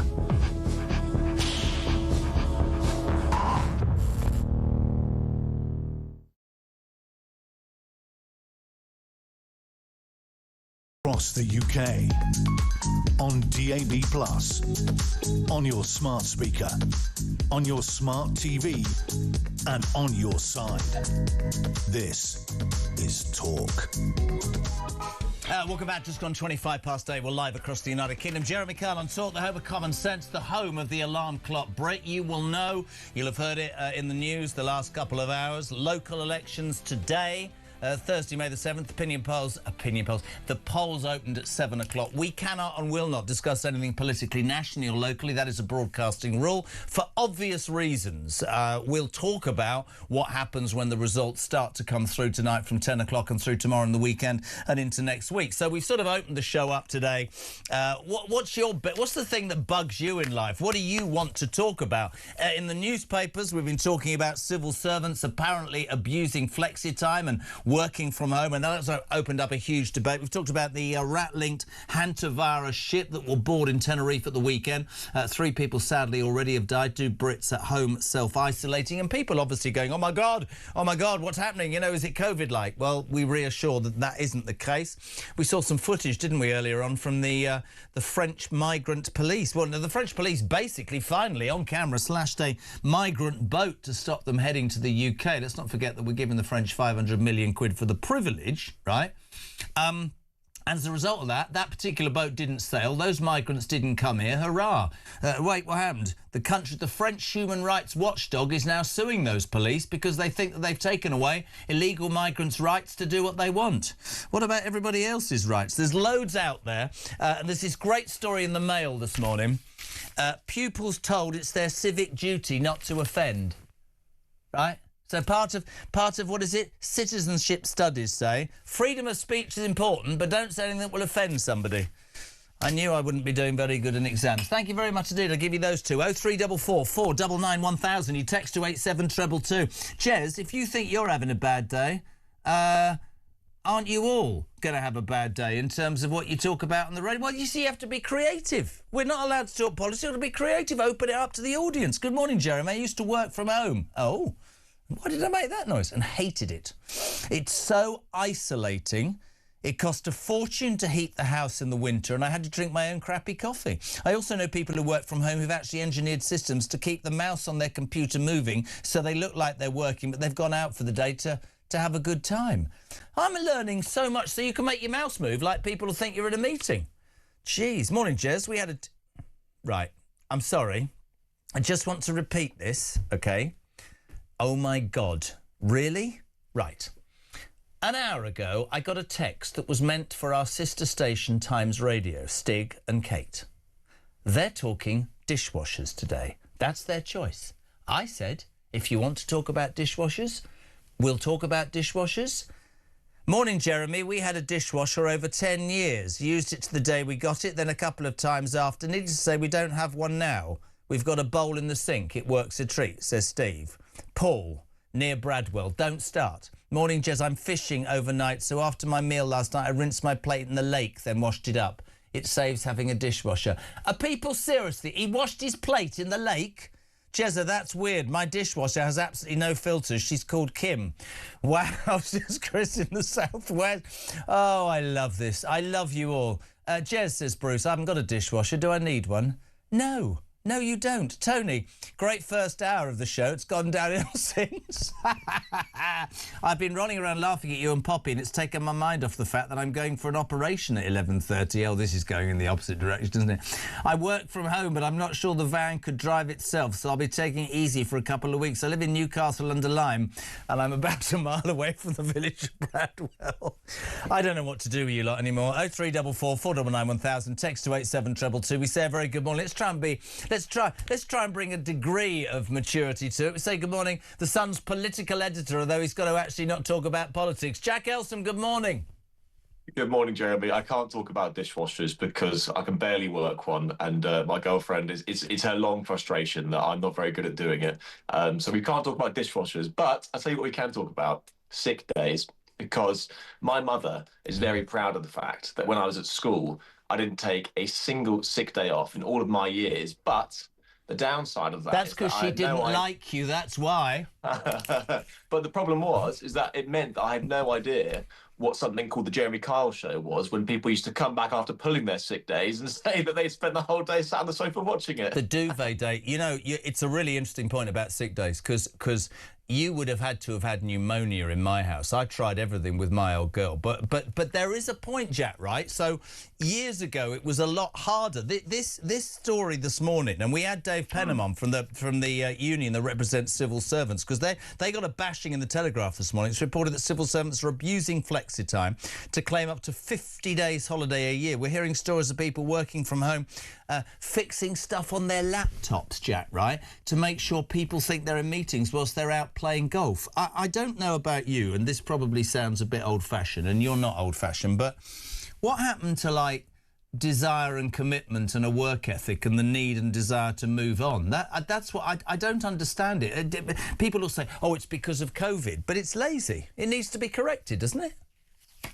Yeah, totally. In fact, you know what? I'm going to preface what I'm going to say by saying that I know lots of civil servants. Some of them are very hardworking, but I'm going to tell you two stories, which basically goes to show, I think, the rot in the heart of Whitehall when it comes to their work ethic, because there are a lot who are just coasting. The first is the other day I was chatting to a civil servant, and we've got recess in Parliament now, which basically means that not much is really going on, right? You know, you can't do much political. And I said to the civil servant, oh, you know, you take any time off over recess? And they laughed at me and said, no.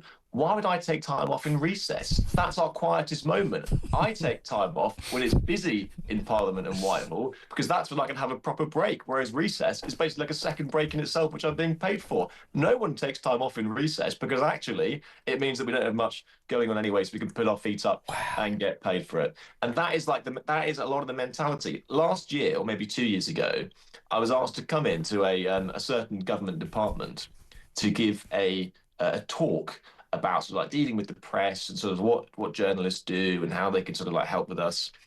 And I came into, I was told I was going to be addressing the entire press office and taking some questions from them. And I came in through the department, which was like a ghost ship, hardly anyone at their desks. And this was a Wednesday. I then got into the room where the press office was, and there were 4 people on there. And I thought, yeah, civil servant efficiency's done so well. There's only 4 people in this streamlined press office now. And then a big TV flickered into life. And there's about 50 people beaming in from home. And this, I think, just goes to show the problem. And, you know, there's flexi work in the civil service now. So I think you're meant to do 3 out of 5 days a week. But it does strike me that it's really not... it's not really cutting the mustard at the moment. I'm sort of with you, and there's a great debate this morning, and this is absolutely flown, Jack, for obvious reasons.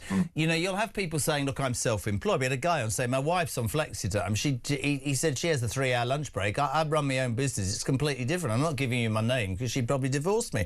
But there is a massive difference between the private sector and the public sector in this argument. There is absolutely no doubt that if you work in a huge organisation like, for example, the civil service, where perhaps your target... I mean, we had one woman on this morning from HMRC. She got told she was too efficient. She answered the phone too quickly. We had somebody else on this morning who got did you hear the bloke? He was going out with a girl a year ago. She worked at the Child Maintenance Service Centre, where 60% of them didn't answer phone calls because it gave them anxiety. For God's sake, I'm convinced that if you run your own business after this morning, I feel this really strongly. If you run your own business, you work in the private sector, I'm not saying that we don't have to have life balance and work balance, right? I can sit here and argue that I want to be in the office because of seeing people and banter and all that. I like being at home as well. But I'm not sure that we're as productive in the public sector as we have to be in the private sector. I could be wrong there. I could be wrong. But that's because civil servants are virtually unsackable. But do you know who hates lazy civil servants more than almost anyone, including you and me? That is hard-working civil servants. You know, the people that give civil servants a bad name they just infuriate people that actually get on and do their jobs and work long hours. You know, the other day, I was taken down into the Foreign Office crisis room where lots of the civil servants there are working to repatriate people from the Middle East because of the Iran war. They are people who are working, sort of 12, 13-hour shifts, putting in like a lot of effort. Those sort of people are the ones that just sort of hate the pen pushers who clock watch. They sort of get in, 9 o'clock and at 4:45 they're out the door and the lights are off and the cleaners are coming in. But you know what? I'm thinking back. I'm thinking back now to like my first couple of jobs. Just sitting here. That's the way I do this show. It's not prepared. You can obviously tell that it's that bad. Nobody would prepare this and actually put it out. I remember when flexi time came in, Christian, right? And this is the different mentality. I remember thinking, I can actually work extra hours under that to make more money, rather than I'll do it all at the beginning of the week and store it up and have Friday off. I wanted to do it all at the beginning of the week and Friday because it meant I was earning a bit more dosh. That's what I'm talking about. I'm not sure that mentality exists anymore. Yeah, and I think there definitely is a sort of something for nothing culture that has really been has really been allowed to fester in society over the past few years or so. We sort of talk about the benefits culture here, but also there are people who are actually in work, which clearly is a good thing, but not being as productive as they want. In the public sector, especially as you mentioned, you just hear constant stories about people, who aren't pulling their weight, or people who are resistant to change, and people who don't want to drive efficiencies. Especially this is taxpayers' money, right? So you'd think that every penny should be looked after with proper diligent care. That's the point. And let the private sector make their own mistakes. But the problem is that in terms of the productivity side of things, the reason why the private sector often is more productive is because there is no safety net. If you don't work hard, your company will go bust, or you might not get your bonus, or you might not get paid, or you might not get your commission. And lo and behold, being in the environment, being in the company or an environment which you would find in the public sector, and you said it just then, the civil service are almost incapable of being fired. Imagine being called in like we were and being told that you were rubbish at your job. You were either being demoted or you were being fired, or that you were very good at your job and you were being promoted and given more money. That can't happen nowadays because presumably people will be traumatised if they're told they're not good at their jobs. I mean, I've experienced that in the last 10 years. When we were doing the old show in America, I remember saying distinctly that producer's not great, and they went, well, you can't say that because they'll sue us. But they're not good at their job. Yeah, but you can't do that, Jess, because that don't happen here. There'll be a court case and it'll go on. Well, how are we going to get people that do the job efficiently? It's not like that anymore. The world's gone mad, Jack. Absolutely mad. Before you go, just a couple of... in our different show today, because it can't possibly be the way it usually is, Heath in South London. There's been a huge debate this morning. Why do you think it's called Heath? I genuinely have no idea. I mean, because there's a nice the Black down there. Death, the Black Plague, and the people that died were buried there. That's what we were told growing up. Oh, no, not now. The younger generation have been on the phone this morning. Apparently that's an urban myth, and it's the colour of the soil. Is that true? I've no idea what's true anymore doing Jeremy, this show. this is really not my expertise, I have to say. I don't know about Blackheath. I've only been there a couple of times to play cricket with Harry Cole. We went to the pub afterwards. It was very nice, but we didn't chat about soil or the Black Death. If you spend the day with Harry Cole, you certainly wouldn't do anything other than drink. You're a top man. We very much appreciate it. You've got a busy few days coming up. Jack Elson from the brilliant Sun, the political editor, as I just mentioned, and I'll do it all morning because I've always tried to do this in an honest way. Polling day today, we cannot get involved nationally or locally in terms of politics, so we're talking about lots of other stuff. Whatever you want to talk about, whatever floats your boat. See what I did there? 0344 499 1000. I'm getting increasingly worried about you, though. An hour ago, we got a text message that was meant for the Times radio breakfast crew about dishwashers. Graham's been on. I wash my toilet seat in the dishwasher. I give up. It's the end. Shirley, good morning. Good morning, Jezza. It's Shirley in the Cotswolds. I'll tell you what's bugging me, Jezza. Your show. Yeah, I do listen to it all the time, and it's driving me absolutely up the wall. With yourself and some of your callers continually giving ideas of how the boats could be stopped. It's obvious to everybody that the leaders of most countries now globally have no intentions of stopping the boats. It's obvious that no government wants to really do anything about it. Anyway, Jeremy, I need to go and have a cup of tea and calm down. You have a lovely day. Bye.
across the UK.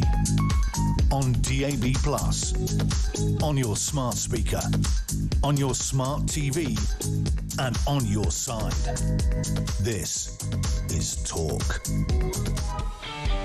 Welcome back, 18 minutes to 9. We're live across the United Kingdom. It is, of course, Thursday, the 7th of May. Election day locally. We cannot get involved. Across the day, Julia Hartley-Brewer from 10, Ian Collins from 1, Kev O'Sullivan from 4. Until any of those results come in, which will be the earliest 10 o'clock tonight, this station is a politically, nationally and locally free zone. You'll understand that, which is why we've opened up. We're talking about working from home. We're talking about French migrants. We're talking about that rat-infested hantavirus boat. We came in this morning, I have to say, looked out across the Thames and a bloody great boat had docked about 100 yards away, but it's not that one. Loads of you getting involved this morning, and it is OK. Listen, the one thing that's come out of the show today, it's OK to laugh in these times, isn't it? Because God only knows we don't laugh enough. Morning, Jez. Lisa from Chelsea. Surely when working from home, you get tax breaks for everything you need to use to do the work. Computer, electricity, desk, chair. Love the show. I'm a first-timer. Don't go anywhere. That'll be 3. I was once sacked for being too nice a person and too good at my job, says Sharon in Northamptonshire. Sharon in Northampton was once sacked for being too nice and good at her job. I can categorically say I've never been sacked for being too good at my job or too nice. There's a surprise. Listen to this. Morning, Jez. My topic for today. This is anonymous. My granddaughter, with 10 of her schoolmates, recently entered a national Shakespeare competition. On the day of the competition, whilst performing, they were advised they had no chance of winning because of the lack of diversity in their team. It's not their fault that nobody from a particular group or groups decided to sign up. To me, the UK has become an incredibly unfair place. That's interesting. Jez, says Steve Forrest. He might be in a forest. I've no idea the way this morning's going. How can people give up part of their home to work? Normally you work, finish work and go home and relax in your castle and forget about your work problems. Brilliant. Alison in Kent. Now, this could be construed in the wrong way. Apparently you can buy a mouse jiggler. Now, I don't know what... which makes it look like you're working. So what we're going to do after the next break is I'm going to put a mouse jiggler here and I'm just going to go to the hot tub. I know it's terrible. It's brilliant. Tony, good morning. I know a civil servant who's assigned to an office in Croydon. She actually works in Newton Abbot. She gets paid London waiting, pops out swimming or shopping during the day, makes sure she clicks on a laptop every so often to give the impression she's working while she's having a dip in the sea. But now she has a device which moves her mouse all the time, making it look like it's working. Plus, do you realise they also get a monthly gift vouchers from Amazon and such like? What's that for having the mouse tickler? It's not tickler, is it? What's it called? A mouse jiggler, not a tickler. She has a full-time job, works part-time at best, and we're bloody well paying for it. I honestly, what I love about this show is that I'm learning that you can a mouse jiggler. Who knew? I remember my auntie who worked for the DWP planning when she would take her sick leave so she could get the days in before she went on holiday. Oh, God, I'm a civil servant, says Debbie. And trust me, you want to be grateful that these people are cheating the system because they are that crap at their jobs. Zoom HQ, sorry. Sue says, Zoom HQ recalled all their staff to the office last year because of the lack of productivity and a lack of innovation. Honestly, I've never seen a response like this. Maybe people are bored of politics. Martin from Bristol.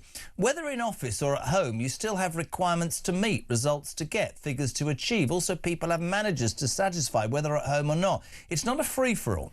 Less cars on the road, less pollution, oh God, less distractions and exactly the same requirements for work. By the way, flexi is accrued by working beyond a normal day, and besides just having laptop is not enough. They can monitor to ensure work is being done. There are plenty of private businesses who have people working from home, says Martin, who's gone for a swim. I made that up. I'm sorry. I've lost it this morning. Literally crying. Listen, whether you believe you should work from home is great. Jez, I'll be honest, I don't agree. Today's show has actually been lovely, lighthearted, breezy and even informative, even when the facts are wrong. I'm gone. Literally gone.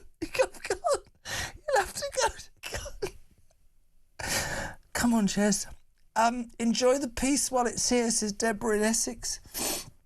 Oh, God. Can... Apparently... Christian, you can't do this to me. Apparently, a mouse chicken is a £5 on Amazon. Peter Blakesley, good morning. I can't do this anymore. I can't. Get a grip, Kyle. Get a grip. Do you know what do you know what's taught me this morning, Pete? Honestly, can I say something? Can I just say something to you? Because you're a mate, right? We live in this broken, miserable, dark, sad, useless place right now. And the last 3 hours have been the funniest because people have just gone, we can't talk about politics today. Did you know about a mouse chicken, Peter Blakesley?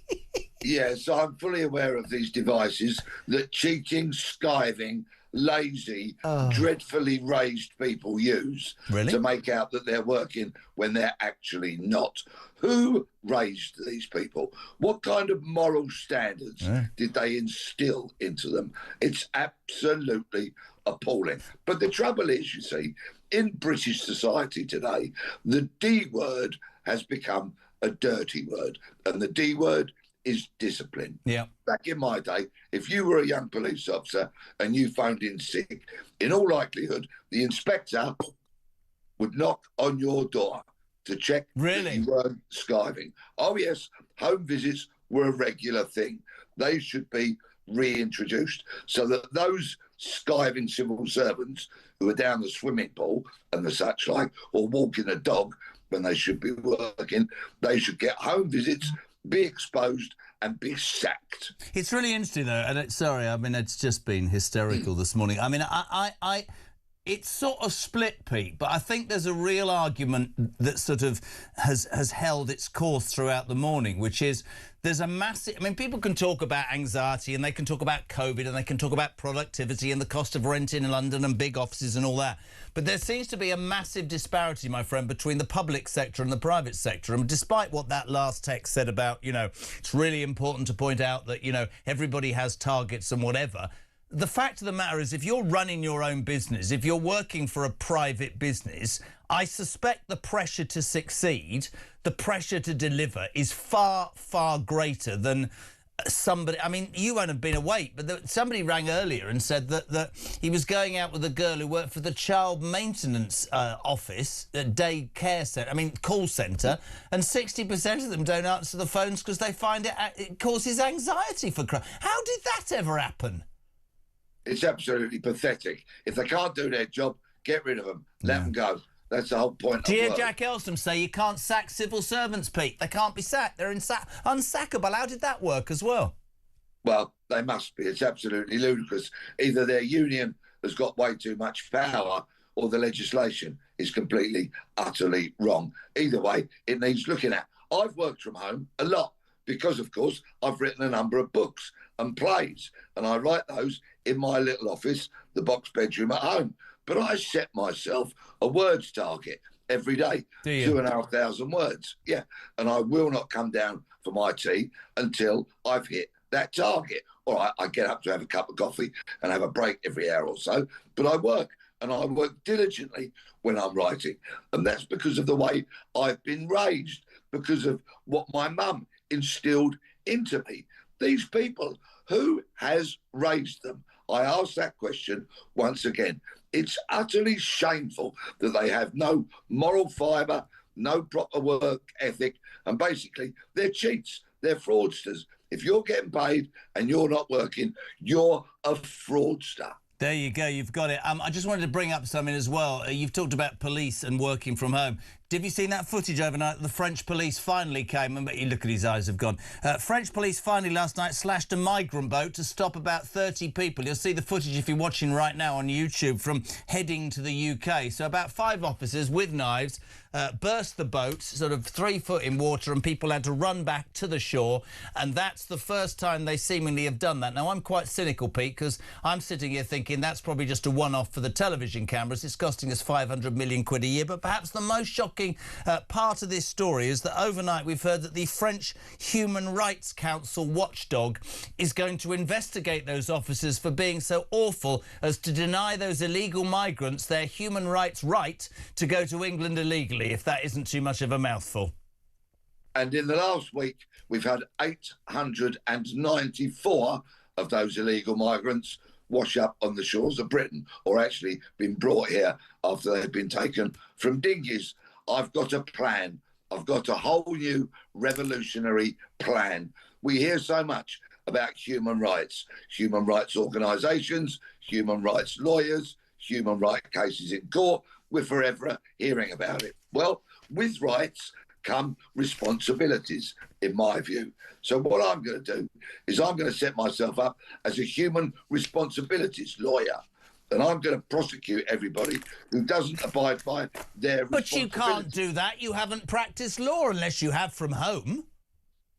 It's a new role, human responsibilities representative then. Who cares? Human responsibilities prosecutor. I don't care. People who drop litter, people who skive at home, people who are rude and inconsiderate on public transport by putting their feet on the seats or making loud telephone calls, all of that. You can have all the human rights you want as long as you understand your responsibilities, which is not to behave like an idiot, which is to work hard and diligently, to be polite, to be respectful to people, and to not break the law. Just very quickly, pal, because I agree with almost everything you say. Is there any way in your mind that those values, the things that we were brought up on, working hard, aspiration, responsibility, respect, decency, do you see that has gone forever, or can we as a country, not politically, morally ever get that back?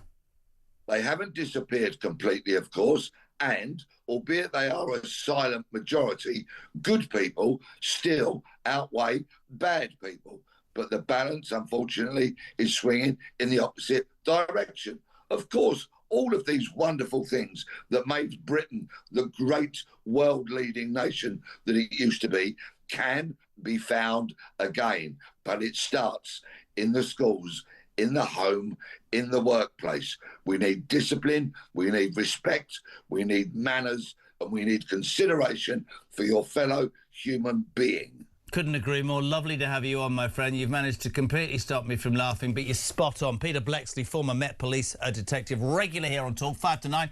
We're live across the UK. I just keep repeating, polls day, can't do it. No politics, local or national, no polls, nothing like that, no predictions. We'll let you know from 10 o'clock tonight. The show's taken its own course and is summed up best by this text.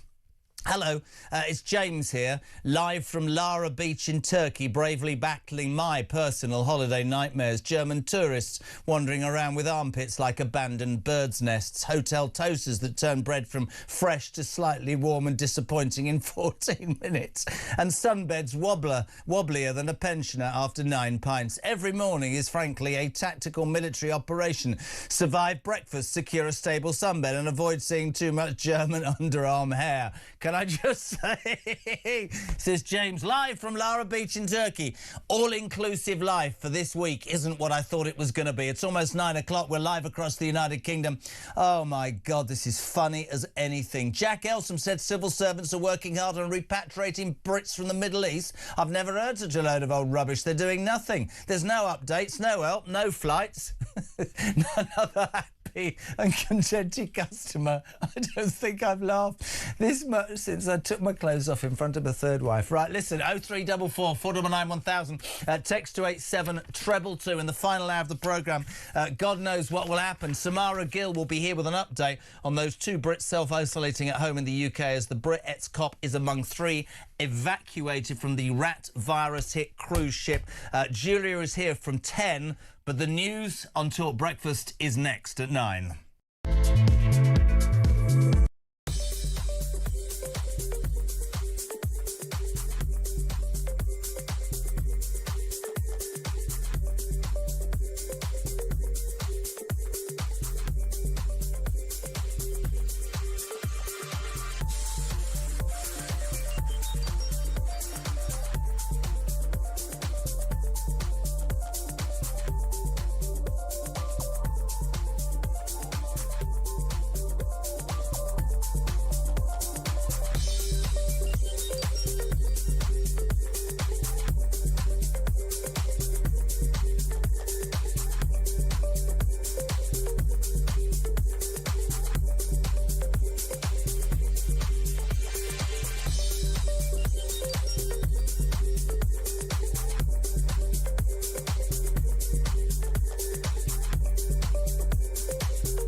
current affairs, international news, letting criminals off while sending... Oi! Oi!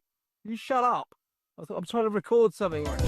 Stand by for 3 powerhouse hours of breaking news, challenging views. I don't give a flying damn about international law. I think people will viscerally reject this.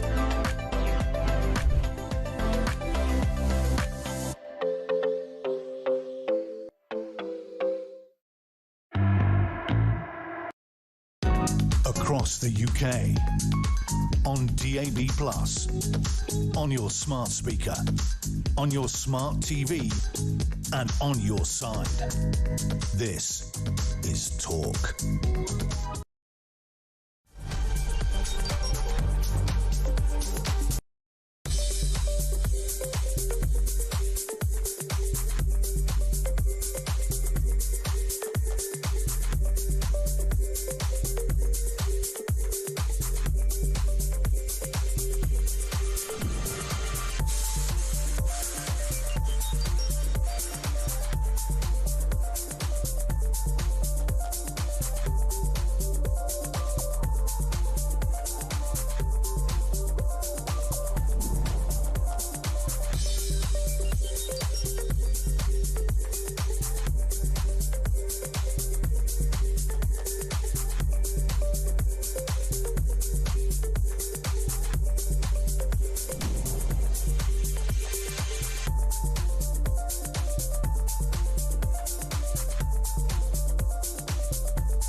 Across the UK, on DAB+, on your smart speaker, on your smart TV, and on your side.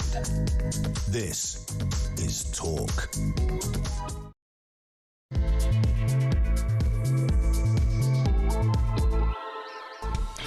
Welcome back, my friends. Welcome along. What an extraordinary show this morning. You'll have heard in the news, of course, it is Thursday the 7th of May. Local elections, which mean that politics is off the agenda. Nothing national, nothing local, no polls, no opinions until those polls close tonight at 10 o'clock and the results start to peter in. We'll do that throughout the next 24 hours on Talk. But it means that we've just opened up the phone lines, and God alive, what a programme. We're talking about working from home. A report in the Telegraph today says that civil servants are abusing... I don't know, I'm laughing because it's hysterical. Did you know... I mean, I didn't know until 3 hours ago what a mouse jiggler was. A mouse jiggler, apparently, is by people who work from home who want to spend their time in the sea or in the hot tub. They just put it on the computer and it pretends they're in a meeting. Civil servants, the Met says, are abusing flexi time to claim up to 50 days holiday a year.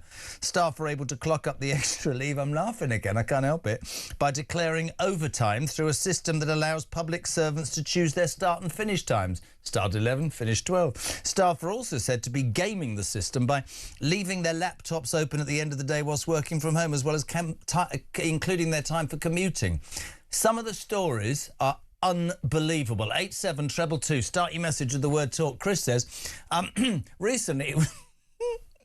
You're going to put this out, aren't you, with me laughing? Today, my first day at work was as a new civvy in the emergency services department, working in the same department as my then dad. Well, he is still his dad. My boss took the day off. CBA, can't be, whatever. I wasn't given hardly any intuition, any examples, any work at all.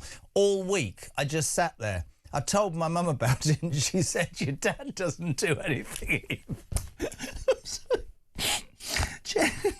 Can't do this to me. Lisa's in Chelmsford. Your show makes my day. I know a young girl that hacked into the company's system and clocked in from home, so it looked like she was working. But can you imagine if we did that?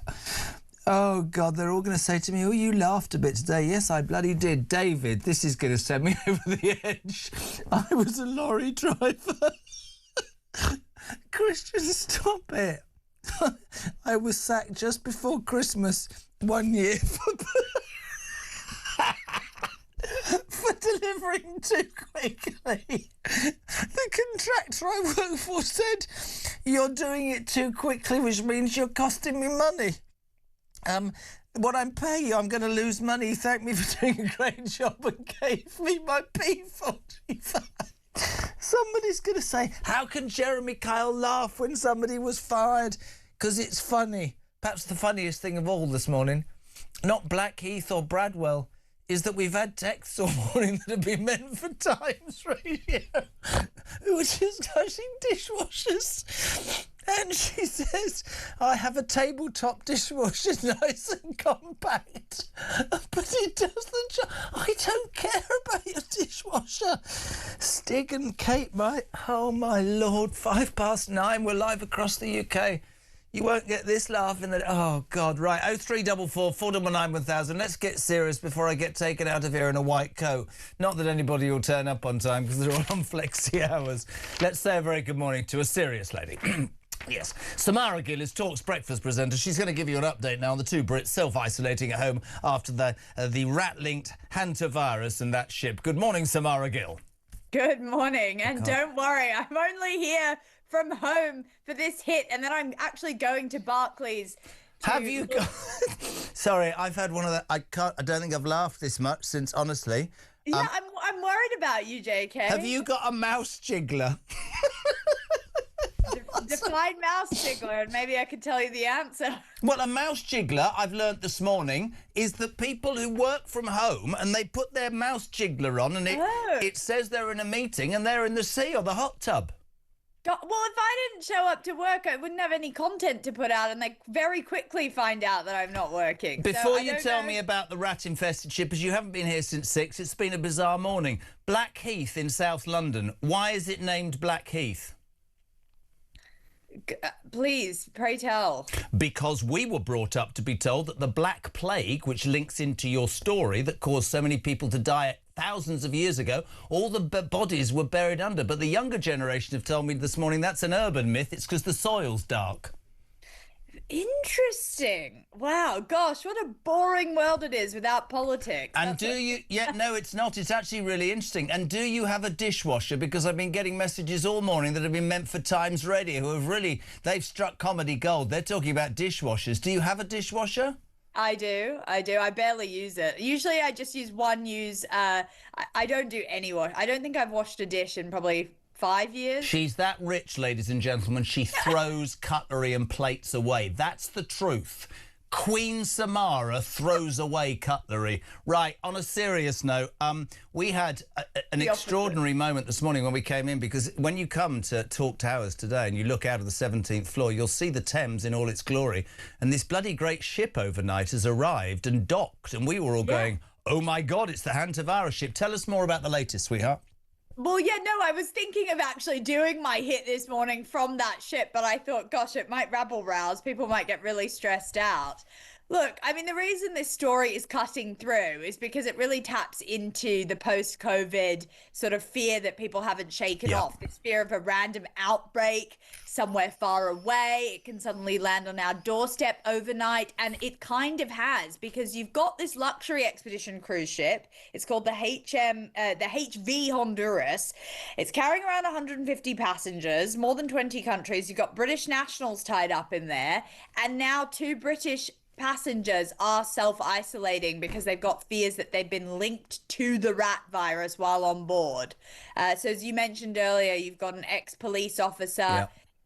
He's at the center of this. His name's Martin Anstey, and he's reportedly in stable condition after being airlifted to the Netherlands. His wife's condition, though, apparently has deteriorated before stabilizing again, which tells you why the authorities are taking this just so seriously. I do also just want to talk about what the rat virus actually is, because we keep throwing it around, and it's quite unsettling how quickly it spreads. So this isn't like catching a cold from someone coughing next to you or anything like that on the tube. This is linked to infected rodents, particularly rats or mice, and basically humans can catch it by inhaling microscopic particles from rodent urine, droppings, or saliva. So it's pretty rough, and these symptoms are really making doctors nervous. So if you've got fever, headache, fatigue, muscle pain, and nausea, which sounds like my usual condition on a Thursday morning, then you should actually go maybe to a doctor. I think the point is, and I think it's, you know, we've laughed all morning and been serious all morning, and that's what life is. It's light and shade. People have died. I absolutely get this. There seems to be some theory that this emanated from 2. I don't know if you read this, professional bird watchers who found themselves in some sort of tip or refuse area searching for the remnants of birds, and there were rats there. But I think what's really important to point out, absolutely vigilance is important, but I wasn't on air during COVID, right? Because I just didn't. And I understand why people would now be going, oh my God, but there's also the other side of the coin, which is we need to stop panicking. We need to listen to the experts. You know, phrases coming out like self-isolation, you know, it's extremely rare. 3 people, yes, have died. But, and I think it's finding that balance between informing and terrifying. Do you know what I mean? I absolutely agree. The only issue is that there is a lot of mistrust in the authorities. You know, you've got the WHO saying this is really serious, we're going to look into it. How the hell can we trust the WHO with some of the misinformation that they gave us during COVID? I really do think the only thing that stresses me out is not even so much the virus, but about the mishandling of these situations. I'm even getting my back up a little bit about these people being taken off the cruise ship. Why are we putting them into public hospitals around Europe? But then not because I'm just up for an argument, but the other flip side is we were on air yesterday in the Canary Islands. They were heading to the Canary Islands, and the Premier there said no, and you understand why countries would say no. But what are you then doing? Signing 150 people's death warrants? You've got to try and do something in a controlled and germ-free way, and I guess that's what the authorities do. But it's really important for people to understand. It is frightening. Some of the headlines, front of the Sun, cruise Brits rat bug hell. They're shocking. You know, this is 2026. So much seems to go wrong, but it is being dealt with, and be vigilant. That's what we're saying, right? Yeah, absolutely. I don't think we should stress out. Don't cancel any engagements or any dinners or anything you've got planned. But perhaps don't visit a refuge centre or landfill mine to look for remnants of dead birds. That's probably not a good idea. Yes, maybe don't do that. And it's this sort of irresponsible behavior that puts us into these positions. Just think about the origins of COVID, which is still disputed. So, yeah, I mean, the uncomfortable truth here is, though, that I do feel horrible for those passengers. I have seen testimonies from them. They're looking absolutely horrified and scared because they are trapped on this almost ship that's got a shared ventilation with an infectious disease. You've got shared dining areas, you know, international passengers constantly moving in between countries. Cruise ships are a recipe for disaster in this sort of way, and maybe that's something that needs to be looked into. You know, I'm not a fan of regulation, but maybe more regulation around people, as you say, just coming in and out. We have no idea if those people have been, you know, at a rubbish tip looking at birds, basically. Unbelievable. bringing this disease that's now killed people onto a cruise ship. Listen, great to have you on. She's the hardest. She's working from home, but she's no mouse jiggler. That's Samara Gill, 13 minutes past 9. If you are tuning in, there is serious stuff. We're going to speak to Benedict Spence in a minute, working from home, but by God, Linda says, dishwashers. Are you, honestly, just if you haven't heard this, this was a random text at 7:15 that was meant for Stig and Kate McCann that do Breakfast on Times, our sister station. Lovely. They're talking dishwashers, right? That's their business. That sounds enthralling. I don't... now, suddenly, now you lot are texting. My mother-in-law puts her washing up bowl in the dishwasher. Linda, I don't care. I don't want to be disrespectful. Oh, Jeremy, says Susan, do you think you'll get an award for today's show? It's been about mouse jigglers and dishwashers. No, I'll probably get the tin tack, but I've had a laugh. I hope you have as well. Jezza, I made a mouse wiggle with a wiper motor. When they asked me to get a move on a project, I turned it into fast wipe. I don't even know what that means. And this is bizarre and sums up, and I think, you know, somebody once said to me about radio and television, never overestimate or underestimate your audience. I love the fact this morning that you lot have gone in particularly different ways. Jeremy, do you know what annoys me on a Thursday? No? Pray tell me. Dishwashers, Blackheath, mouse jigglers, Nando's. Right, where's that... yeah. 5 or 10 minutes after your bloody food arrives, someone comes over with your mouth full and says, is everything OK? Listen, mate, if I've got a problem, I'll let you know. Next time you get a Nando's, right, let me say this, I want my meal to be peaceful. Now, even I, Scott in Derby, think that's slightly miserable because some poor young person who's not working from home has come over to ask if your chicken's all right, and you grumpy man, have bitten their head off. Peter says, surely those mouse jigglers are tantamount to fraud because the user is taking wages under false pretences. A bit serious for us, that message. And people blame those on the dole for taking money for nothing. Very interesting point. Carl from Derbyshire, all this about using programmes to make the mouse move itself is actually extremely easy for the computer to know when someone is faking a mouse movement. I never knew how much fake mouse movement and jiggling was going on. Jez, if you can buy a mouse wiggler, it's a device... You can buy a mouse wiggler, says JJ. Julian in Newport. By the way, there's several Newports in the UK. Just go away. This all started with a village called Bradwell this morning. I said, where is it? There's 5 of them. He says, it's a device you attach to your laptop that automatically moves the mouse so it looks like you're using your laptop. Very popular, the Working From Home Collective. Brilliant. Morning, Jeremy. Stevie G here in Yorkshire. I'm 66 and recently decided to pack in work after 50 years. I was recently told my performance... You can't read it. I recently sat down and told my performance was, I'm just going to say, not very good, and that I was coasting to retirement, which couldn't be further from the truth. I absolutely knew it was time to retire Sodom. Brilliant. That's what we love. I work as a civvy in the emergency services. Good, this is properly, so can't laugh now. I have pride in my work standards. I have a mental idea that if I mess up, I get fired. It keeps me working hard. I was told to reduce my standards with my team so that they could keep up. Done it again. Sorry, you're too efficient. Could you become inefficient, please? Because it'll make our life better. There are too many lazy people in the emergency services just waiting to retire. Keep up the great work. And finally, Mike Williams in Pewsey. Morning, Jez. I once worked in a jail. My boss once reprimanded me and said, listen, you're really good, but you haven't taken any sick time off. I responded that I hadn't been sick. And he said, that's not the point. I've loved you lot today. Right, let's get serious. Do we have to? Good morning, Benedict Spence. How are you? Good morning. I'm very well. Not as well as you are, apparently, but still, I'm doing okay. Benedict, I can't do this. You'll know it's election day. We can't do anything political. So you being a political commentator is not a great fit. But it started with Blackheath. Now, you're a man of intelligence. Do you know why, in the Greenwich area, Blackheath is called Blackheath?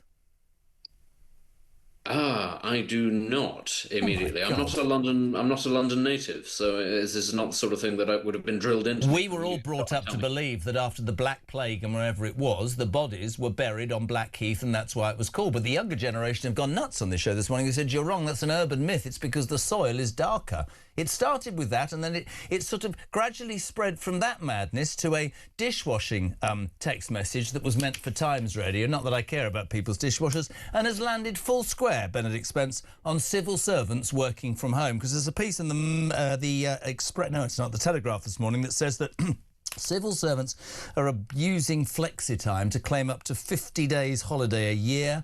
They're declaring, they're lying, they're working from home, they're counting their commuting time as work. And this has opened up a whole debate about working from... And I've been inundated by text messages from people saying, oh, I've been reprimanded and fired for being too efficient. Isn't that the plot? Isn't that literally the plot at Hot Fuzz, where the police officer gets sent to the Cotswolds or something because he's arrested too many criminals? Yeah. I think that's quite literally, once upon a time was considered a farce, but now actually it does appear to be increasingly the case. I mean, what I would say is, obviously we can't sort of touch on different political parties or anything like that, but I do think it's a rather interesting reflection of the cultural direction of this country and also the material reality of this country. Increasingly, a job is not necessarily something you take pride in. Yeah. It is something that you clock into in order to sustain yourself. But on top of that, work, I think, just doesn't pay what it used to. So there's not the motivation to work particularly hard. I actually think, that there is a certain irony that we're talking about civil servants, the direct employees of the government, because, increasingly people talk about how the circumstances in this country mean that people simply are not motivated to work. And now here you have, if you like, proof. You've got sort of institutionalized people attempting to cut corners and not do the work. And I would suspect, if you were to ask them directly, it's because they'd say, well, what's the point? But to me, this is probably the most serious I've been all morning. That's absolutely what's wrong with this country. That is absolutely, aspiration, self-worth, self-pride in what you do, not just chasing a better pay deal or promotion, but that's my bag, that's what I do, and I'm going to do that to the best of my ability. And wherever that takes me, I can look myself in the mirror at the end of the day and say, I did right. All of that's gone because we're soft, because people get stuff for not doing... I mean, to read messages from people saying, Jez, honestly, I was reprimanded... If this doesn't make you laugh, Benedict, you need to go and see somebody. A man said, I've been going out with this woman last year. She works at the Child Maintenance Service Centre somewhere in the middle of England. And when she got there and had her training, 60% of them don't answer the phone because it gives them anxiety for crying. I mean, how the hell does that happen? That's ludicrous. That is a thing, isn't it? Yeah. That's a thing amongst a certain generation of people, not answering phones because they're anxious about it and they're not used to doing it. Why are you working in a call centre then? I know. I think that's a knock-on effect of everybody growing up of a certain generation just texting, never actually talking over the phone. But, it's a two-edged thing, I think, actually, because as you say, there are an awful lot of people in this country, far too many people in this country, who do no work and it pays to not do any work at all. But on the other hand, there's also an awful lot of people in this country who do work, who work very hard and receive almost no reward for it because actually the things you work towards are now out of your grasp. So take people of my generation or Samara's generation, I think you had her on earlier. We've got people now who are working incredibly hard. And what was it you used to work hard for? To buy a house, get on the property ladder, to be able to have nice things for yourself. Go on holiday once or twice a year, that sort of thing. Not a huge amount, but you want it to be aspirational. Maybe get a better car every couple of years. Do that now. You can't do it. And this is again the conversations that I have with the listeners of Talk quite often. Yes, you have young people who are feckless and doing no work, but you also have a lot of young people who work very hard and at the end of it have even less to show for it. I don't disagree with you, right? An aspiration will remain or disappear depending on what you are aspiring to. But that's why, without getting deep, and we can't, that's why the benefits problem in this country that successive governments haven't dealt with is such an issue, because it sends a message not only to those don't work, it also says to those that you've just highlighted, you and Samara, that, want to work hard, buy a house, have a better car, you're being screwed over, because we now live in a society where people get remunerated, for want of a better phrase, for not having that in them. But I mean, there's also a massive difference working from home. This has come out this morning between the private sector and the public sector. And I don't care what anybody says. We had a man on this morning. He said, I've changed my name. He was from Cheddar. He said, I work from home and so does my wife. I work from home because I'm self-employed. I don't have a lunch hour. I start at 6 and finish at 10. She works for home for the civil service and has a 3-hour lunch break and is done by 4. He said, I'm not naming her because she'll divorce me. But I do think there's a difference between the public and the private sector. Massively, pal. Massively. Oh, absolutely. I mean, rules around what you can and can't get away with and what's expected do differ massively depending on what sector it is you work in.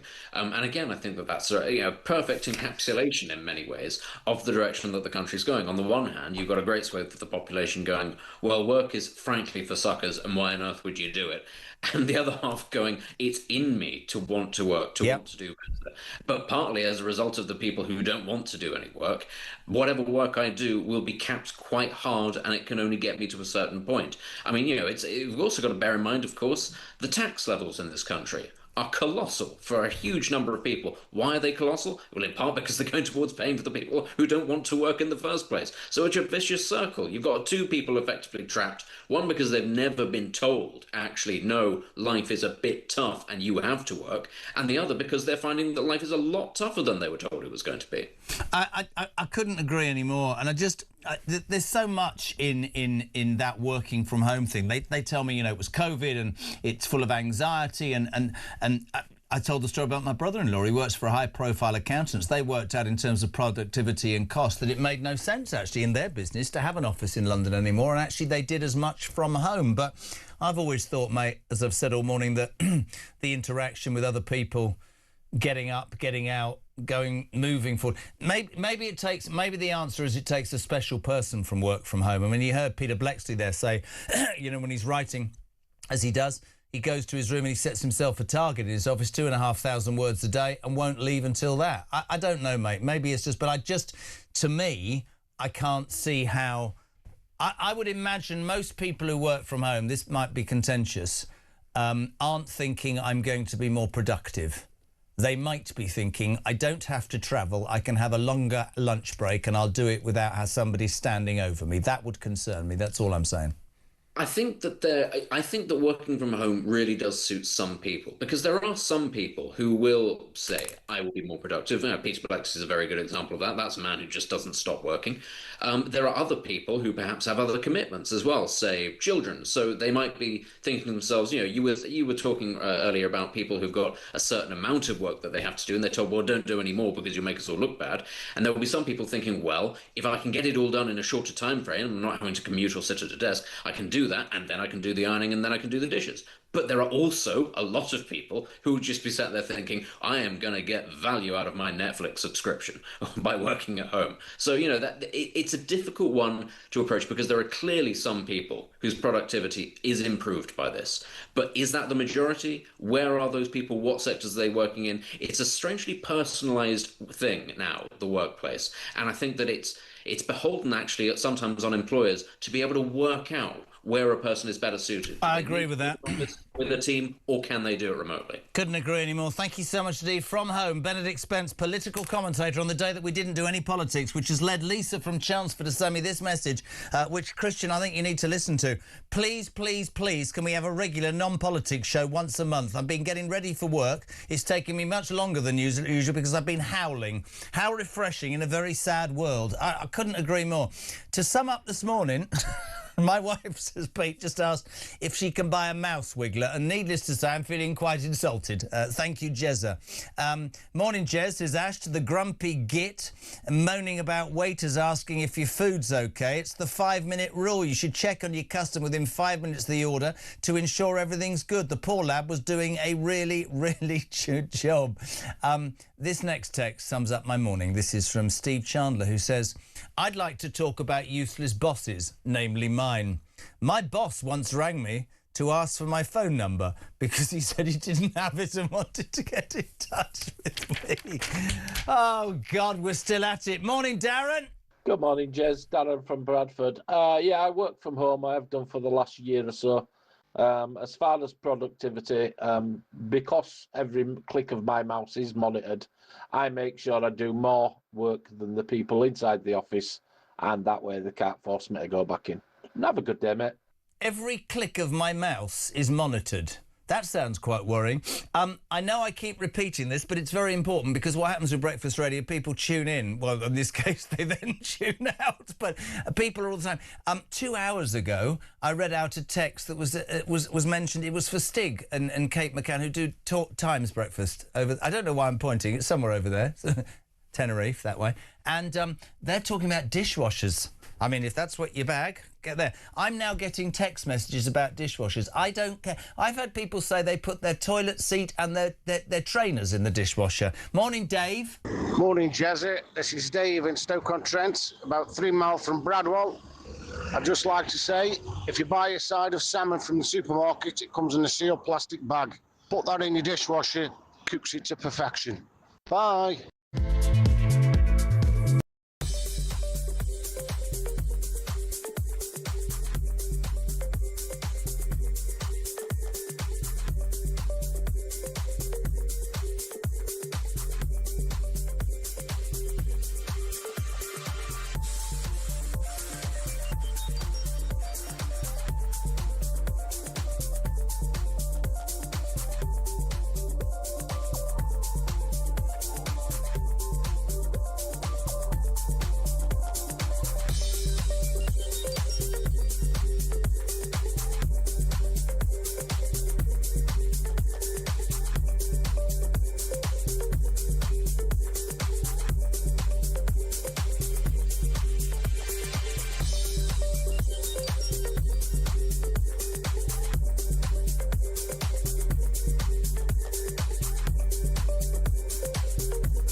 When conflict breaks out anywhere in the world, it has consequences here at home. Talk War is your definitive national security briefing.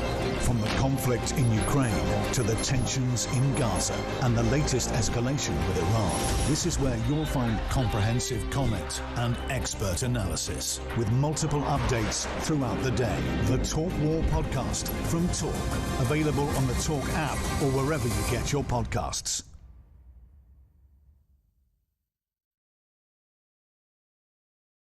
Across the UK, on DAB+, on your smart speaker, on your smart TV, and on your side. This is Talk. Welcome back. Thank you so much indeed for tuning in. Julia Hartley-Brewer is here from 10 o'clock. Ian Collins from 1. Kevin O'Sullivan with Drive. That's how you talk line up today. Don't forget those local elections are on, which means national and local politics, polls, opinions, whatever. Not possible. Those are the rules, which is why we've done it to the point where people now want this show once a month because they've enjoyed the fact that we, in a dark and miserable time, we've managed to laugh. Morning, Wayne. Good morning, Jezza. So I know someone that works on the London Underground as a tube driver. Now, if he has a 7, 8 or 9 hour shift, it starts from the moment he leaves his house. He has an hour and a half commute every day to the depot. So he's getting paid 3 hours just to drive to work.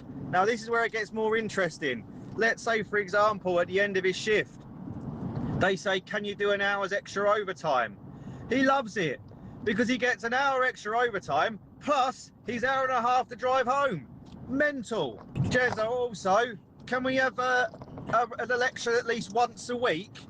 Not because I want to go and vote and exercise my right, but I'm really enjoying the complete madness, randomness and off-script show that we've got going on today. It's making me chuckle. I'm not sure chuckling's allowed, but if it's anything to do with me, we're going to do one of these a month on the last day of the month, just because, my God, how miserable is it in the United Kingdom. If you were tuning in earlier, which you probably weren't, because if you're working from home, you've only just got up, some bloke sent me a message going, I'm in Bradwell, and I just happened to say, Where's Bradwell? It turns out, ladies and gentlemen, there's 5 in the United Kingdom, which is even... But Lynn's just said, just to confuse you even more, Jez, in Milton Keynes, we have a Bradwell, a new Bradwell, an old Bradwell, Bradville. So there's 9 Bradvilles in... Honest to God, man. Jezza, those working from home or in a cafe may have private... This is very serious. May have private details there for anyone to see on their laptops. How secure is their Wi-Fi system? Terry, you need to just relax a bit more. This is supposed to be a laugh. But there we go. I can't stand everybody knocking women at people who work from home. This is good. This is good. This is good. Who is it? Mariella. Thank you. I'm a single mum, and it suits me to work from home in case of emergencies for my children. I work very hard. I have to record my time each day. I have a target to meet. I must also answer my phone within 2 rings.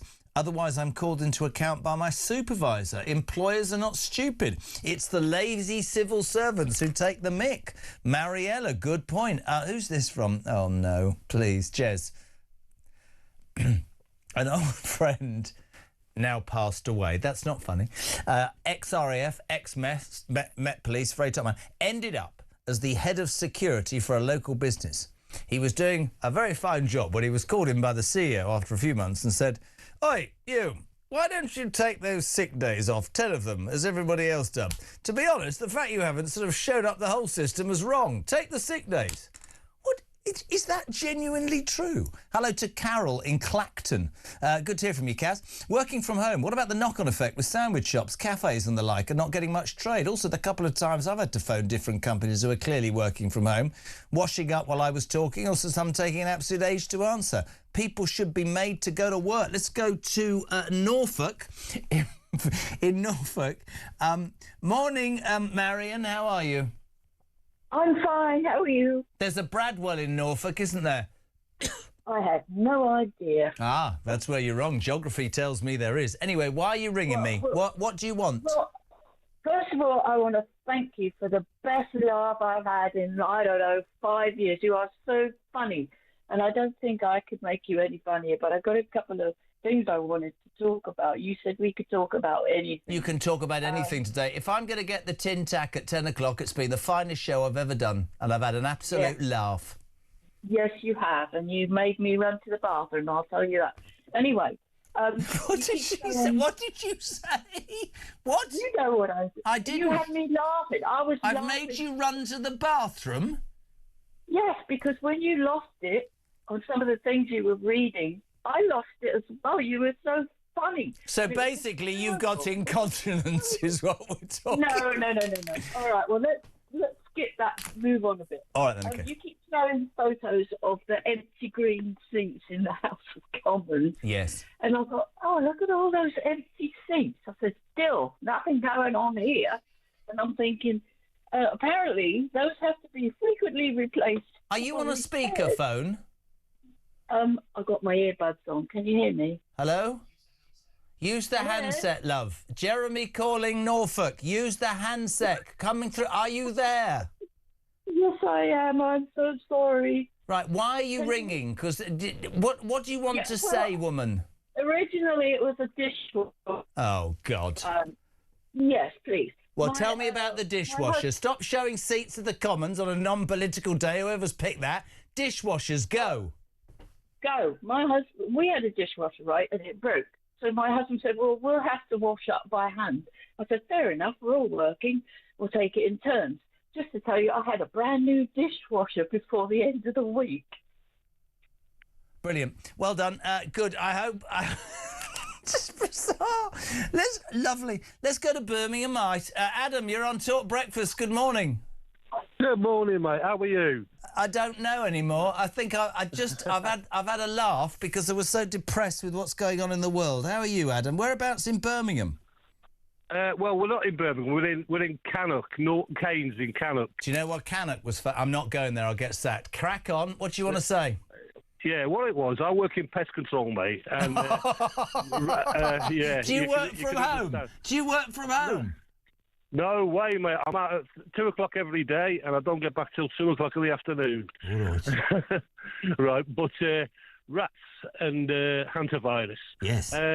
it's basically in the droppings of the urine, and when they become airborne. So if you're ever cleaning them, wear a mask and a pair of gloves. Brilliant. And Brilliant. just be aware. Yeah. Just be aware that you're never more than 3 foot away from a rat, mouse, or a manuality fan. Try working in show business. He's a lot closer than 3 minutes or 3 feet away from a rat. Can I ask you a question? It's brilliant, this. I love these people. Yeah, go on then. When you were growing up in Cannock... I didn't grow up in Cannock, mate. Where did you grow up? Liverpool. Liverpool? All right.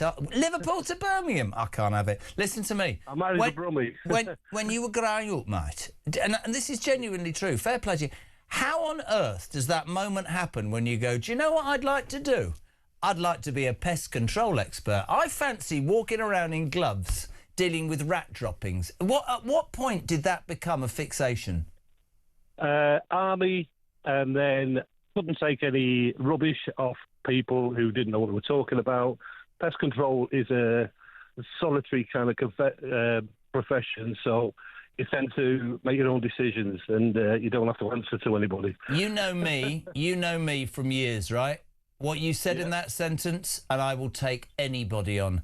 Anybody good enough to put a uniform on for this country, for the Queen and now the King. Total salute to you. So if I get a pest, if I've got a problem with things running around my feet, I call Adam in Birmingham. He'd be like the pest control Ghostbusters, yeah? That's right, mate. You come to me, mate. I will do. Are you in a relationship? Because how does that work? I'm married. What? I'm married. Well, she's got a good job. And we both get well paid, but we work bloody hard. Well, we work hard for it. Sorry. She's not in pest control, is she? No, she's not. No, she's in sales. Oh, lovely. Works from home. Lazy. I'm joking. Thank you, Adam, the pest controller from Birmingham. Let's go to Colchester. No, it's not Colchester, you idiot. Chichester in West Sussex. Quite posh there. Philip, good morning. You're on Talk Breakfast. Hello. How are you doing? Sorry? How are you doing? Oh, all right. You don't have to shout. I'm fine. How's your day going?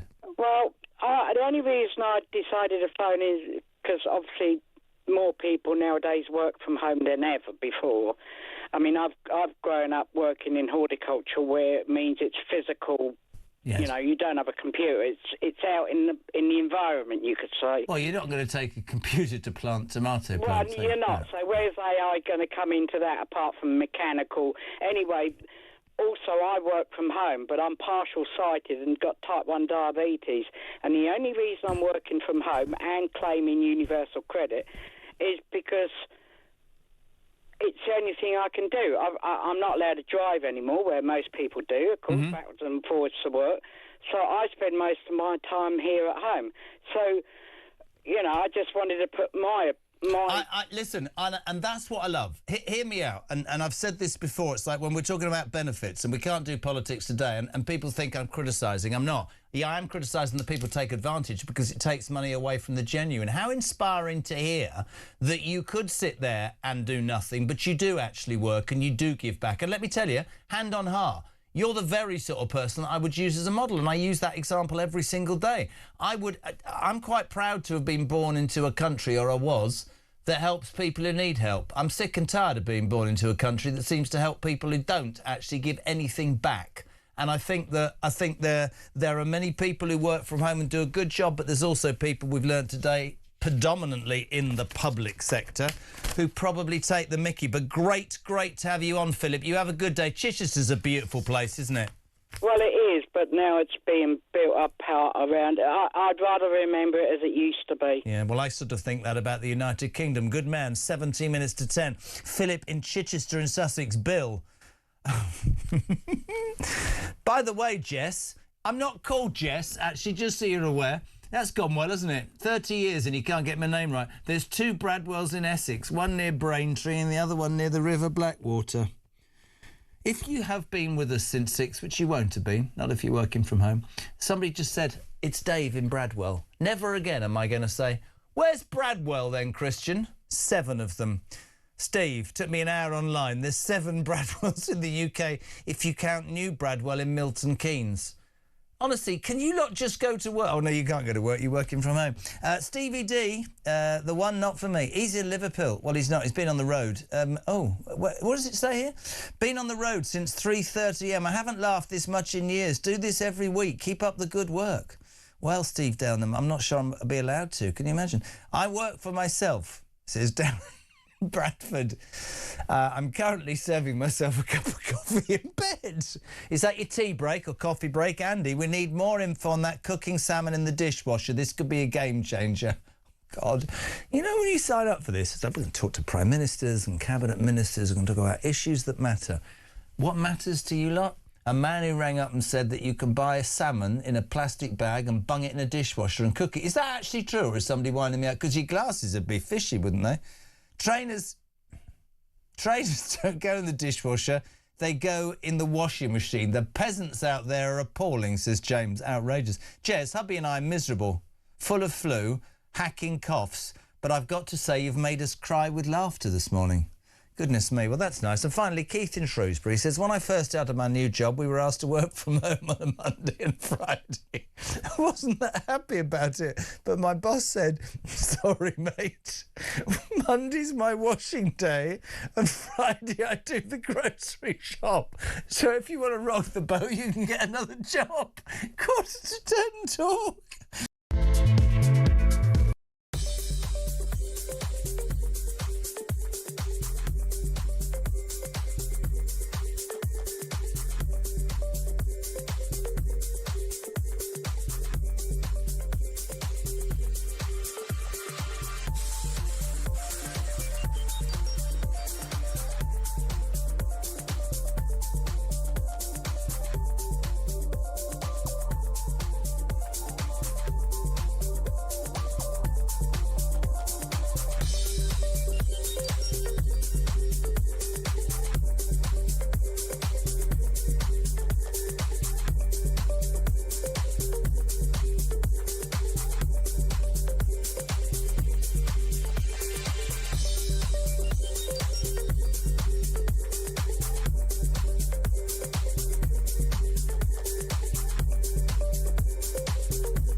Across the UK, on DAB+, on your smart speaker, on your smart TV, and on your side. This is Talk. Welcome back. 13 minutes to 10. Christian and Mayor Julia here from 10 o'clock. 0344 499 1000. Text to 87222. What a show. Lammy, I'm going to try and read this without laughing, because apparently laughing's not good. He's not called Lammy, he's called Andy in Leicester. I used to drive a truck in a unionised company. I don't want to name them. I used to get my work done quickly. I used to return to the depot by 3 p.m. Eventually, one day I got summoned to the office by the depot manager and union rep and told in no uncertain terms not to show my bloody face anywhere near the depot until at least 5 p.m, as I was ruining every other person's overtime claims and was a disgrace and a shame on the company. So, Jez, believe it or not, I spent the next 2 years sat on the M6 at a service station just to keep my job, says Andy in Leicester. Wow. Ryan, good morning. Hi, Jezzo. Ryan from Kent here. Do you know what annoys me? Cash point machines. Why is it? Put all my cardload PIN number in. They ask me if I want to check balance, cash with receipt, and some other option. So I press cash. Why does it then ask me whether I want to check my balance? If I wanted to check my balance, I would have clicked the check balance option, wouldn't I? And then you click no, put the amount of money you want to draw out in. Would you like a receipt with that? Well, no, so I would have pressed the blooming option with cash with receipt, wouldn't I? Blooming annoying. Thanks, Jezza. Unbelievable. I'll tell you what we're going to do, Christian. Last day of the month, we are going to do this show where they can talk about cash machines. What else annoys you? I'll tell you what annoys me. Self-service things in supermarkets. You know the idea of let's be more efficient. There's always some man or woman that you have to say, I can't. If I go to Marks and Spencer, it's a very sad story, live in a hotel somewhere, little bottle of wine, just a steeny little bottle of wine, £5.40, right? Just one glass, because I wouldn't want to give the wrong impression. I'm 60 and a woman has to come over and verify my age and push the thing. What's that all about? Beep, beep, beep. That's not good, is it? Cash machines, all sorts of stuff. Blackheath, oh, God. Mandy, thank you. She's in Norfolk, which is near Bradwell. She says, Blackheath is located 6 miles southeast of London, is a historic common known as a major assembly point for medieval rebellions. Turn into history lesson. Its name, derived from the dark soil rather than the plague, has been a site for royal receptions. That'd be a fun place, wouldn't it? Well, have your wedding reception on Blackheath. That'd be fun. There's a few dead bodies underneath and the soil's really dark, but it'll be fun. Highwayman. I'd quite like to have been a dandy highwayman. And sport, including being the home of one of the world's oldest rugby clubs. That's absolutely true. Anyway, that's Mandy in Norfolk. Black country, Jane, what? Is because of the Industrial Revolution. Right, I know that. That's good. Kim. Oh. Right. She's on a cruise. Oh, on the Enchanted... What's she supposed to say? She's on the Enchanted Princess sailing round the Med. That's the name of... Is that the name of the boat, or somebody you know quite well? I'm on the Enchanted Princess sailing around the Med. Lovely. I worked, she said, for a short time in the civil service, and because I was so efficient at my job, my line manager would not sign off my probation. One wonders if she's actually on the Enchanted Princess. And at home somewhere in England, her mouse wriggler is saying that she's on a Zoom call. And by the time she comes back from the Mediterranean on her cruise... they will have discovered that she hasn't been at work for a week. It is extraordinary. You lot are extraordinary today. Please don't say my name. OK. I thought the thing... Oh, no, I'm not doing that. Oh, God. I'm on your side, Jez. I was raised to think Blackheath was named after those who died from the Black Plague who were buried there. Great show as always, says Leslie. John in Cavero says this show has been a debacle. And frankly... your lack of intelligence over Blackheath is about as bad as you yesterday saying that Cavaro's in Spain, you idiot. It's in the Algarve. Morning, JK. Could Poppy please stay all morning? This is most brilliant. I've laughed not so much since I'm not repeating that. Stop sending me messages I can't repeat. There's a Bradwell in Derbyshire. There's a Blackheath in the West Midlands. I honestly cannot do this anymore. Peter, Surely Blackheath should be renamed Crackheath these days. We're going back. Pete says, send Poppy to each of the Bradwells to do a report. We could send Samara next week. Samara Gill live from Bradwell. 7 of them. 7 days of a time. No, she can't work 7 days. She's got to work from home. How's she going to get to Bradwell working from home? Jeff, can you please refer to it as shirking from home rather than working? Well, the thing is, Jeff, a lot of people have come on and said that actually they work... oi, Jeremy, being paid for doing now, are you? Says Steve. Sorry, what do you mean doing now? I've been sweating. This studio, by the way, is like a Turkish bath. Even Julia's come in and said it. We've got a problem with the air conditioning. It's currently at about 96 degrees. I've lost 3 stone since we started at 6. I'm on your side, JK, says Leslie. Yes, thank you so much. I'm not doing that. Jezza, can you please we've done that. Jeremy, you are wrong in almost everything you say. Blackheath is known for the soil, not the Black Death. Brilliant. Oh, my God, this is brilliant. Morning, Jez. Steve from Hastings here. All I must take issue with you regarding working from home. My company is based in Nottinghamshire, and I live in East Sussex. Doesn't go there very much.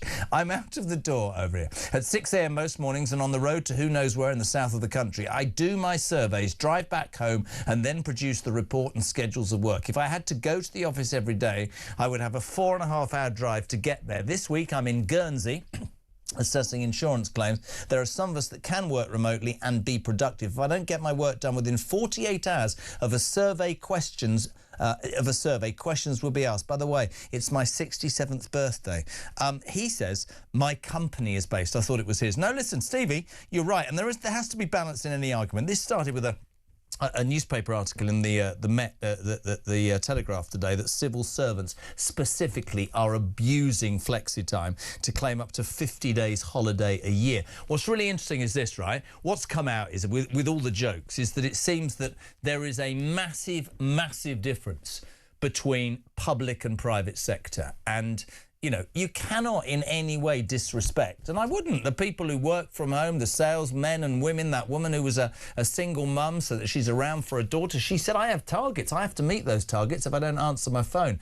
But there is undoubtedly, I suspect, certainly within some public service workers' domains where people... I mean, we've heard about mouse wigglers. I mean, who knew about mouse wigglers before the show today? Did anybody through the glass know about a mouse wiggler? Has anybody known that You're nodding, Mark. How do you know about it? He says... Oh, we've got a voice now. What? Oh, Angela, good morning. Good morning, Jezzo. Brilliant show. Now, regarding this salmon, I've cooked a salmon in dishwasher. Half a salmon, 20 minutes. Whole salmon, 40 minutes, but wrap it in foil and a few herbs. And it doesn't smell in the dishwasher because it's all wrapped up. It's absolutely brilliant. Brilliant way. And what a fabulous show. Much prefer it to politics. You've been hilarious. Bye. Sorry. So you get a salmon, you put herbs on it, or rather Vic does, and you wrap it in foil and you put it in a plastic bag and you put it in your dishwasher. What is the point of having an oven? Frankly, what's the point of this breakfast show where since 7:20 all you've done is respond to a text that was meant to be for Stig and Kate McCann, who do breakfast on Times Radio? It's led me to believe that there's no point in me. I'm going to continue in future working from home. Bye-bye.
Some breaking news this morning revealed that under the Terrorist Act, 242 people were arrested in the year to June of this year. That's something you can indulge in. As to all the people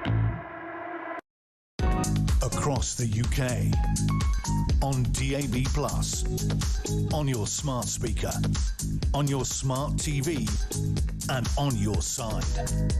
This is Talk. Welcome back. We've got a minute and a half. Julia Hartley-Brewer is here. She will bring normality back to the maddest 4 hours. Well, I mean, we try. I mean, if I'm the one bringing normality back, this country is in a very bad state. Mate, on the back of this working from home, tell the envelope story. You don't mind. This is absolutely brilliant. People doing themselves out of a job by being Sharon from Northampton, I was sacked for being too polite and too helpful. Well, never that. No, I had a little job after uni. It was supposed to be like lasting a few weeks, stuffing envelopes for a company, and genuinely I had about 6 of us, and I worked out what is the quickest way to stuff an envelope. I had us all out of a job within 3 weeks because we were doing everything so efficiently.